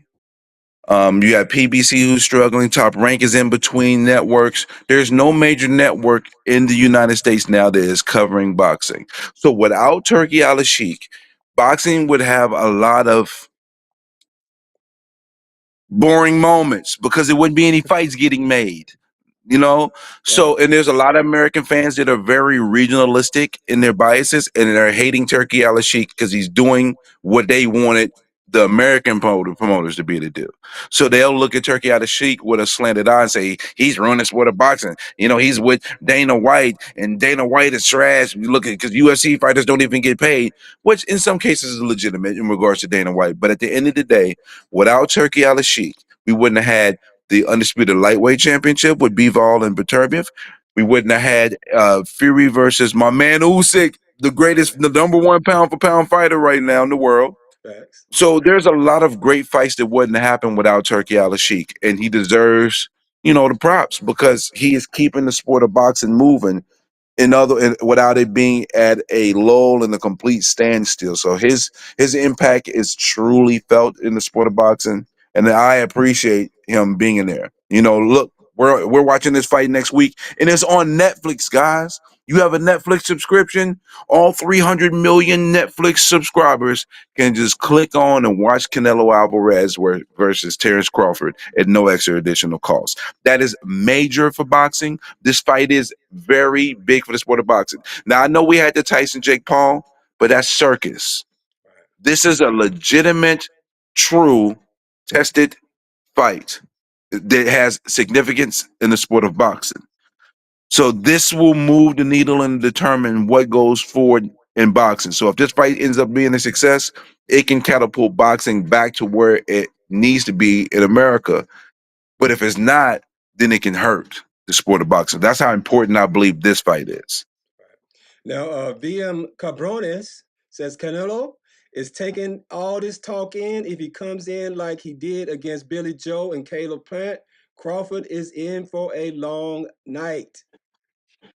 VM Cabrones. I can't disagree with you. I cannot because Billy Joe Saunders, man, that was the beginning of the power punching Canelo era, and he still had the good head movement. It will be very difficult for Terrence Crawford if that level of Canelo was able to be on display. I'm not gonna sit here and pretend. I'm not, I'm like you. I'm just saying I'm rooting for Terrence Crawford, and he has been dogged out by his own people in his boxing career. So it made me start rooting for Terrence Crawford. So yes, I am rooting for Terrence Crawford, but it's a challenge. And if that Canelo shows up, there are some inherent major risk for Terrence Crawford in this fight. Yeah. And, and like I said, I was talking about this before you got on, but, to me, my comp with Canelo, because again, I don't think it's the size. It's, he's similar to Mike Tyson. Tyson wasn't the biggest heavyweight, but he inspired a lot of a fear because of his punching power. And Mm, that is what Canelo brings to the table that everybody's so afraid of. You don't want to be like Billy Joe Saunders. You know what I mean? Get your face broke. You know what I mean? And pretty much end your career. You know what I mean? That and mm. Canelo's got that He on just his got arrested resume. the other day too. Who? Billy Joe? Billy Joe Saunders, he horrible. He was doing Well, stuff with dogs, with man, CNI dogs, and all types of you crazy know the wildness. Yeah. man, them travelers are them International the criminals. the ninjas of Great Britain. So you know how I mean. They ain't no telling what they into. But you know what I mean. But it's like, okay, so if he's got the ability to really hurt you if he catches you right. That is true. That's what everybody's so afraid of. You know what I mean? They don't want to be on Canelo's highlight reel. But the thing is, Crawford is not Billy Joe and he's not Caleb Plant. And like I said, with Tyson, when those guys got in there scared to death and trying to run or It was whatever, already over. it was a matter of time before he caught up with him and got him up out of there. But once he came up against some people that were skilled and motivated and big enough to stand up to him and just fought him, then all of a sudden he got brought back down to earth and he was like any other fighter. And so that's what we have not really seen with Canelo. Well, I mean, we've seen it to a certain No, extent. no, no, no. There's no certainty. This is where you're going to get the ultimate pushback from me. Okay. People have disrespecting Canelo to some degree going into this fight. I made a simple post said because at first I was like, both sides are disrespecting, but I woke up day before yesterday and I saw some comments from Crawford fans and I said, "Wow, y'all are disrespecting Canelo." What they I made say? a post. Bud is gonna knock Canelo out, starch him out. Canelo ain't gonna be to do nothing. He's too slow. He's washed up. Like I mean, like wild disrespectful. Right. And I'm like, Canelo is skilled. He's not just a knockout puncher. He's known to have power, but he's not just a power puncher. He's not. You look at if you go back when he fought Lara Trout, those fights were close fights, but it wasn't because of his power why he won. He won technically. He made adjustments in the fight. And that post that I made has like 400 likes. Right. It's like 30, it's like almost 60,000 people that just watched that, that looked at that post. So it struck a chord with some people. It looked like it was about to go viral. And I got people that came at me for it, and a lot of people saying, "Yeah, man, people been hating on Canelo," and it's true. Yeah, and you're right. I mean, that's a good point. That is disrespectful because if you listen to Crawford and them, they're not saying that thing. Maybe some fans are kind of getting hyped Yeah, in one way, it's fan bases. but It's definitely fan base driven. the Crawford camp, they understand how good Canelo is. You know what I mean? In terms of everything he brings to the table. So they're not saying that. And they're That not is correct. You know what I mean? They're not going to base their strategy thinking like Canelo is just one dimensional. He can't do this and that. I mean, I was even kind of impressed with, Canelo he can even dance and stuff. Like you go back and watch that Floyd fight. You know what I mean? He was on his toes. Now he was a lot younger then, of course, but even in recent years, even like in the Bivol fight, when he saw that he couldn't, bully Bivol, he started getting on his toes, trying to dance and stuff a little bit. So he still got that in him. Danny He's got Jacobs. some. Hmm. Danny Jacobs, that is the best Canelo I've ever seen because the boy was light on his feet. He was making you swing and okay. See, oh man, I'm glad somebody made this comment. I'm finna tear you apart. This is the Terrence Crawford disrespect. Now you're gonna get me hyped up and I'm gonna start acting a fool now, and they gonna start calling me Super Bud and I'll be defending them, but I defend both fighters' honor. Can listen, Crawford's resume is not trash. That's ridiculous. You don't want to, let me tell you something. Everybody say, "Oh, he ain't fought nobody." You don't become a two-time undisputed champion fighting nobodies. Y'all disrespect the people that he's fought, and everybody forgets that there was fighters that went a different direction. Manny Pacquiao was a fight person that he was supposed to fight. Right. Manny Pacquiao went a different direction. Most people would have picked Terrence Crawford at that time. Keith Thurman wanted 10 million, swerved the fight. Most people would say Terrence Crawford would have beat Keith Thurman. Danny Swift Garcia, the ultimate 147 tune-up, clearly swerved him for one fourth the money. Hmm. Terrence Crawford would have beat him. You add those three fights alone, and that Crawford resume trash talk is out the window. Cut it out. Stop it. Well, I Stop mean, the but cat. to his point, none of those guys are actually on his resume. Like you said, all those guys did avoid Crawford, so they're not on his resume. And just to read, Jesse Velasquez says Crawford's resume is trash. Once he feels that 168 power to the body from Canelo, it's over. Now, and we touched on this before. Like I said, I think that's one reason why Crawford is putting on a little bit bulk and muscle. Is to absorb that. I remember seeing a interview with Bivol, and Bivol said that that was the key. Once he found out he could absorb those shots to his arms, he said he knew he had Canelo beat at that point. And I think, and Bivol and Crawford are cool, and I think that's what Crawford. That's part of the strategy. Crawford is banking on going into this fight. Now, Yeah, that's gonna be a piece of the game. That's one of the elements. He's gonna have to be able to take those shots, and it is a question mark. Can he take those shots? Because he's never taken a punch from a 168 pounder. right. And the thing is, for me, it's like it ain't just. I don't think it's just to the body. It's like to knock Crawford out, which a lot of people who are picking Canelo are saying is that's what's going to have to happen. If it goes the distance, they think Bud would win on points.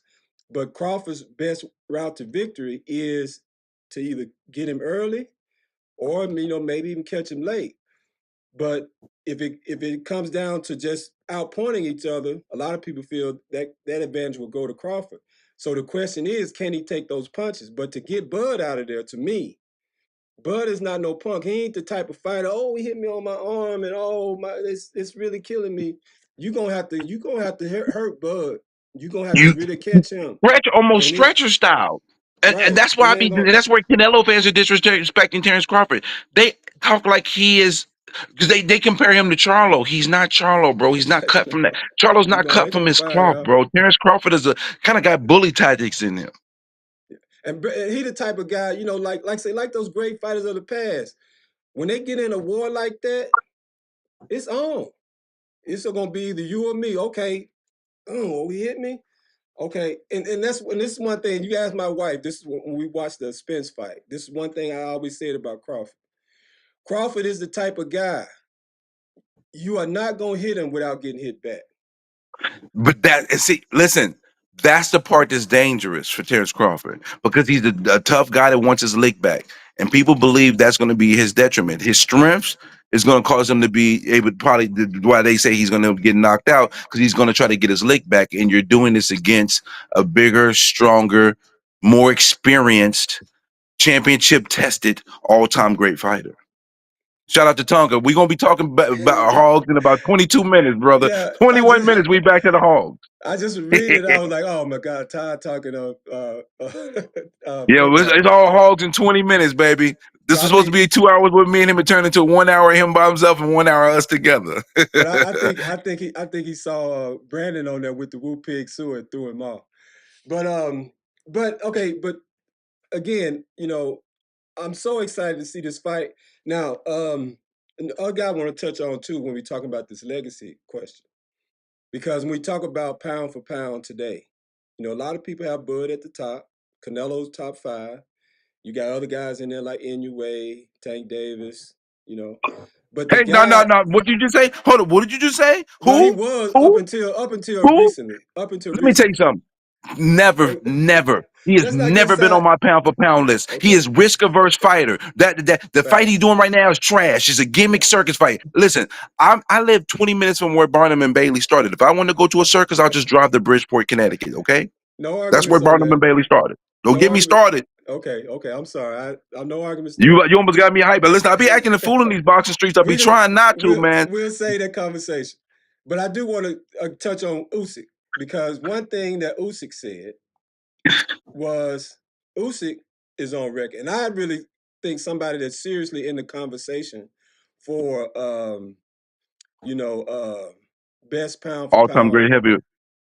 Well, best pound for pound of today for sure. Oh, he's number one right now. No debating. I would say too. I mean, but some people argue Bud. Now Bud beat Canelo. See, he's back. It's you know what I mean. It's kind of It's definitely an argument for me. I still have number one, but some people would have Usyk because what Usyk did is a definition of what pound for pound is. He fought a guy that was 50 pounds more than him and outdueled him. That's and pound for pound him ish. him and the whole division. You know what I mean? And we talking with some guys that are heavy punchers and everything, and he's schooling them. So, like I said, Usyk stock has really went up in my eyes because if you had told me beforehand that he walked through Fury twice, AJ and Dubois and all them, I'd be like, oh hell no. But After he the did first it, AJ fight, I knew he was destined. After the first AJ fight, oh, Usyk's finna dominate this whole heavyweight division. Listen, I got bets. I got bets I didn't even get paid on about for picking Usyk. I'm having beef with content creators where we fighting online and they ain't paid me my money. So yes, Usyk is that guy. right? And to that point, you know what I mean? Usyk himself is on record saying, "I'm not the best fighter in the world." That's Terrence Crawford. That's See, Usyk's this is why I opinion. be I'm sorry. See, look, when we talk Arkansas stuff, we're very cool. We get a little hype, but boxing is rah rah. Like shout out to Jesse Velasquez when that last part, Canelo won the first 4 rounds. I'm ready to fight you. You bad as them blind behind judges. Listen, we don't. I Well, don't think Bud can really hurt Canelo. He can make him respect the power to keep him off of him and he can sting him, but I don't think he can hurt Canelo. Bivol well, couldn't hurt him either. But well. Canelo did not win the first 4 rounds. Canelo won 3 rounds in the whole fight. What are you talking about? Don't Now, get me started, man. here's my take in response to Jesse. Now, Jesse says, "You guys really think Bud can hurt Canelo? If Bivol couldn't hurt him at 175, Canelo won the first 4 rounds." Look, my answer to that is first of all, he don't need to hurt him or to knock him out to beat him. Like you mentioned, Bivol didn't hurt him, but he beat him. Floyd didn't have to knock him out or hurt him to beat him. So it's not really about whether he hurts him or not. It's about winning the fight. I definitely am picking Crawford to win. But now, are we going to have a conversation of can he hurt him? I'll say it like this. I didn't think he'd do what he did to Spence either. But I I sat knew there and that was watched it. coming. You knew that was coming. I, And I, I had a 10th round KO. He did it 1 round earlier. like I said, when we talking football, hey man, maybe I've been in Missouri too long. But when a man show you who he is, believe him. Told me state. Believe him. When he show you who he is, believe him. And like I said, people want to brush over it now and act like, oh, Errol Spence wasn't none. Errol Spence was in the conversation to fight Canelo too. Let's keep in mind. And That's the everybody fact. want to rewrite history now and write Errol Spence off like he's a bum because he got his ass whooped by Crawford. But Errol No, Spence no was lies in the detected. all-time conversation. He was pound for pound conversation. He was on the same level as Crawford and all these other top fighters. except for one thing. He got in there with Bud Crawford and he got his ass whooped. Now, I'm not gonna. I just say, well, that was against Crawford. I don't know what he'll do against Canelo or any of these other guys. Maybe his confidence is shattered now that he's been lost, and that obviously take a toll on a lot of guys. Especially if you're weak-minded. It take a Roberto Hmm. Duran or those kind of guys to take a whooping and come back and fight at a top level. But I don't necessarily think Spence is that type of guy. But the point is, Bud Crawford, a lot of these guys he beat, they was unbeatable, haven't been knocked down, hadn't lost before they fought Bud Crawford. But once they got in there with Bud Crawford, they got their ass whooped, they got knocked out, and everybody wrote him off. And if he does that Canelo, you're going to have the same conversation. It's going to be Canelo was too old, Bud was on snack. Canelo would pass his prime. He wasn't the same. Canelo really hadn't beat anybody anyway. It'll be all the same talk we heard all these other times. So I'm saying I'm gonna sit back and watch the fight. Do I think he can knock him out? I don't I'm know, just saying, let but me I tell you ain't putting something. it The past chances him. of Terrence Crawford knocking out Canelo Alvarez is from 0.5 to 5%. Like I said, if I had asked you that same question going to the Spence fight, now you said, okay, in all fairness, you said that you had Crawford doing it. But I would definitely say I don't think you was definitely in that 0.5% picking it because I don't remember anybody else saying that. Oh, let me tell you something. When you get deep into the boxing fragments, into the dirty trenches of the boxing fandom, there are multiple people that I know that had Crawford is not William Skull. I'm sorry, look, this is how we talking boxing. What Crawford is not William Skull. When have you watched Crawford fight and ever seen him go out like a B.I.B.I.? Never, never. Do I not mean, compare Terrence okay, Crawford to William Skull. you know I Don't like do it. I like to play the devil's advocate, man. Now let me ask you this: as a boxing aficionado, did William Skull run in his previous fights? Had you ever seen him Nope. fight that way? No. Did No. you ever see Jamel Charlo fight that way prior to Canelo No. fighting Canelo? Right. No. So okay, we'll see. But I'm gonna bet money and say it ain't happening with Bud Crawford. You But you gonna want to have to know whoop somebody? You Bud want to know Crawford the and take difference that though? ass whooping before he go out like a pump. Exactly. Now, also, Charlo during the press conference, he was just acting happy to be here. His whole Yeah. energy screamed, "I'm happy to be here. I'm not trying to win the fight." You can Okay. tell Terrence Crawford is preparing to win the fight.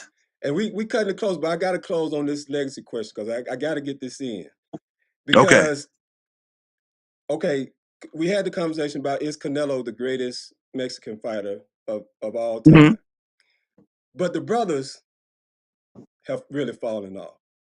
Because as I look over the boxing landscape, Wilder went out, it was just embarrassing. If you look at the black Why you surprised fighters, about that? particularly at the heavyweight level, but I mean even going down to the lower levels too, we are not represented by an all-time. Even like I said, I mentioned Tank Davis. You was like, man, no, he didn't disgrace himself. The one guy we have on the world boxing stage today that can be considered a truly great fighter. The Mexicans got Canelo. Usyk is there representing Ukraine. You know what I mean? The New Age Japan, Right. You know what I mean? Like, but Bam of the Rodriguez. black Americans, who we got besides Bud? Oh, we got some people coming. My favorite fighter is on the come up. He's about to fight Devin Haney. Shout out to my man Oh, Brian Norman Brian Senior and Norman. Brian Norman Jr. Yeah, I've been checking them out. You know what I mean? I hear you. That's I hear that's you. that, those my peoples right there. I'm actually gonna probably pull up to Lord willing. I'm gonna be pull up to their camp before they head out to Saudi Arabia. So I'll be going down to Georgia and chopping it up with them for a little bit, watching them put in his work. Senior is my guy. That's Yeah. my guy. That's I my like dude right there. just listening to them talk. See, them the type of guys I'm talking about. Them real brothers. They ain't one of these pretty boys coming out here gonna be out here wearing purses, kissing each other, and they ain't there for the money. I mean, they there for the money, but they real niggas. You gonna have to whoop them to beat them. You know what I'm saying? Talk, So talk. I want to see him fight Haney. Because if Haney fight his real fight and try to use his skill and everything, if Norman can overcome that, then he's taking a whole nother step forward. He Just becomes a saying star. what you think. Yeah. I, on November 22nd, I call it this. It's going to be the Great American Dream Sleepover. Devin Haney is, I respect him as a fighter. He moves like a pugilist supposed to, but he's going to sleep. He's going to sleep. But let's get back to the topic at hand. Yeah, so we got to close out because, like I said, now we're gonna do a watch party for the fight, and hopefully I can get you to follow through for that. And all you other guys out there watching, I hope we can get you guys in here too. But Well, I got two phones guillotine, like Kevin Gates, so I'll be the pull up. I bet. Now guillotine has got us to our closing thing.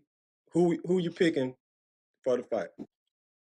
Okay, so this has been a very difficult decision. I've been on this decision for about 2.5 weeks, and um, Terrence Crawford is the only fighter that's below 168 that stands any chance to be Canelo Alvarez.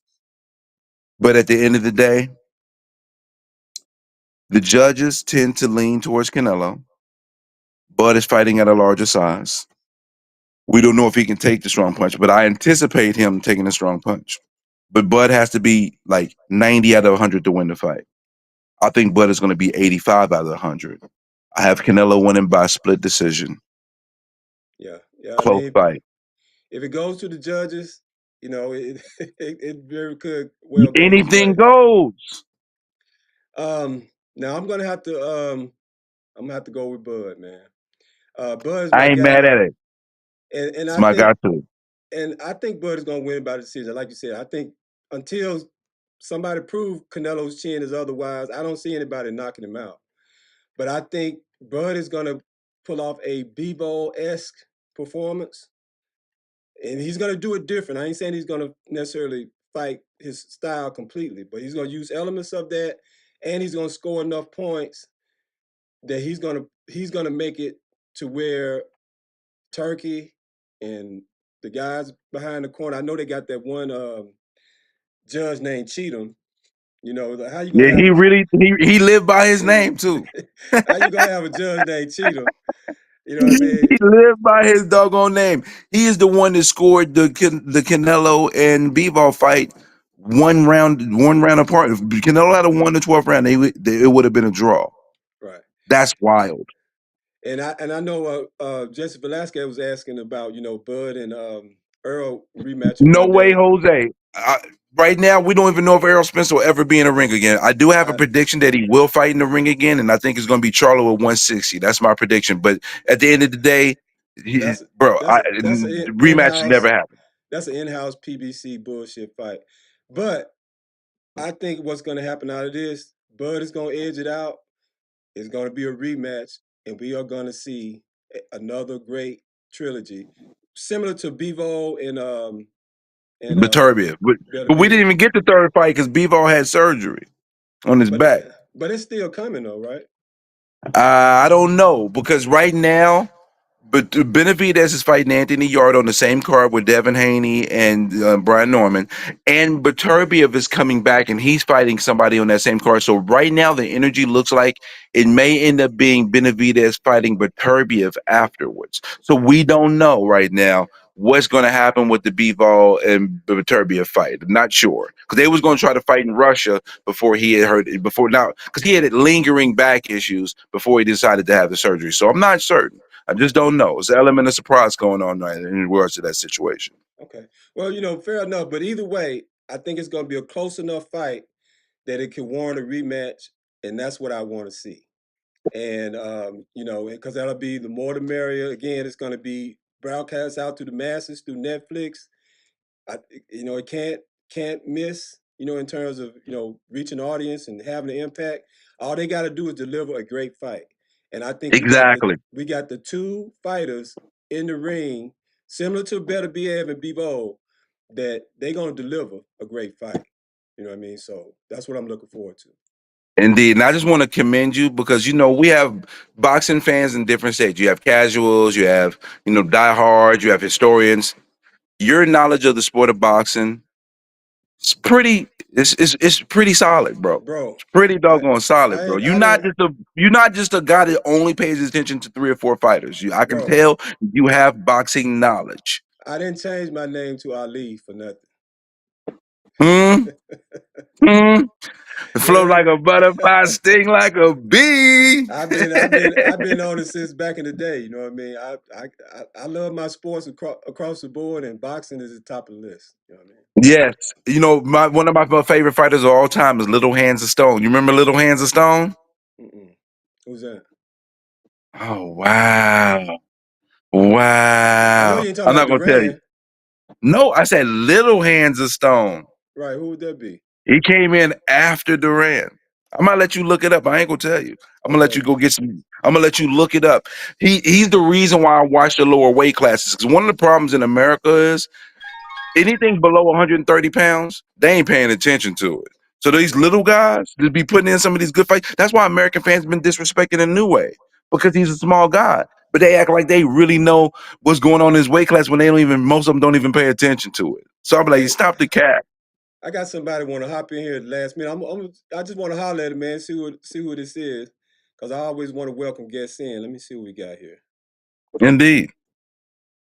Cause we doing that watch party. We gonna be on football all day today. Yeah, you know I'm gonna pull up. You know I didn't get up. Had just got enough time to wipe the coal out my eye and rinse my mouth out to get with you. But then afterwards I'm gonna get settled. What time does the Hall game start? Was it like 5:30? Okay, we got Crawford the Black Hope. What's up, man? Yeah, man, it's going well. How's it going? Good, man. Who you got Bless in the you. fight? With Terence Crawford. Why? How do you think Yeah, yeah, you gonna get it done? yeah, man. Terence Crawford is the great Black Hope. Um, he's the greatest.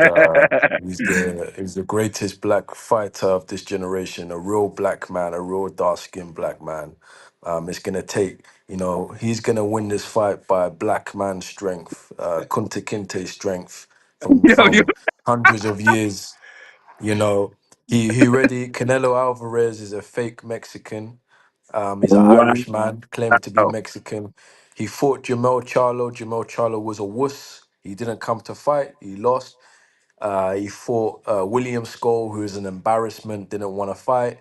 And now he's Facts. fighting a real dark skinned black man, right? So That's as now dark as the space. I hear you And he's got going a to Are, lose. I are hear you you from got a the British, UK? yeah, I hear you got a Yeah, I'm British from the accent. UK. Yeah. So man, you ain't salty about Amir Khan, are you?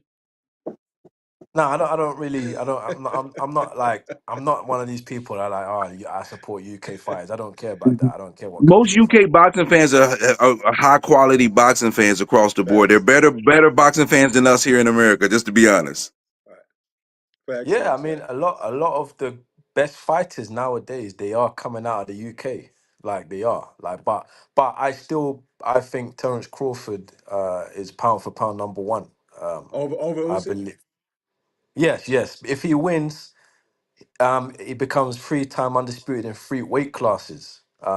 Which basically, he's the great black hope right now because if you look at the pound for pound, yeah, it's no black pound for pound fighters at the moment. So he's the great black hope. He's the Okay. last hope for the Okay. black community. Now, okay. So since you're from the UK, man, what are your thoughts on Atama?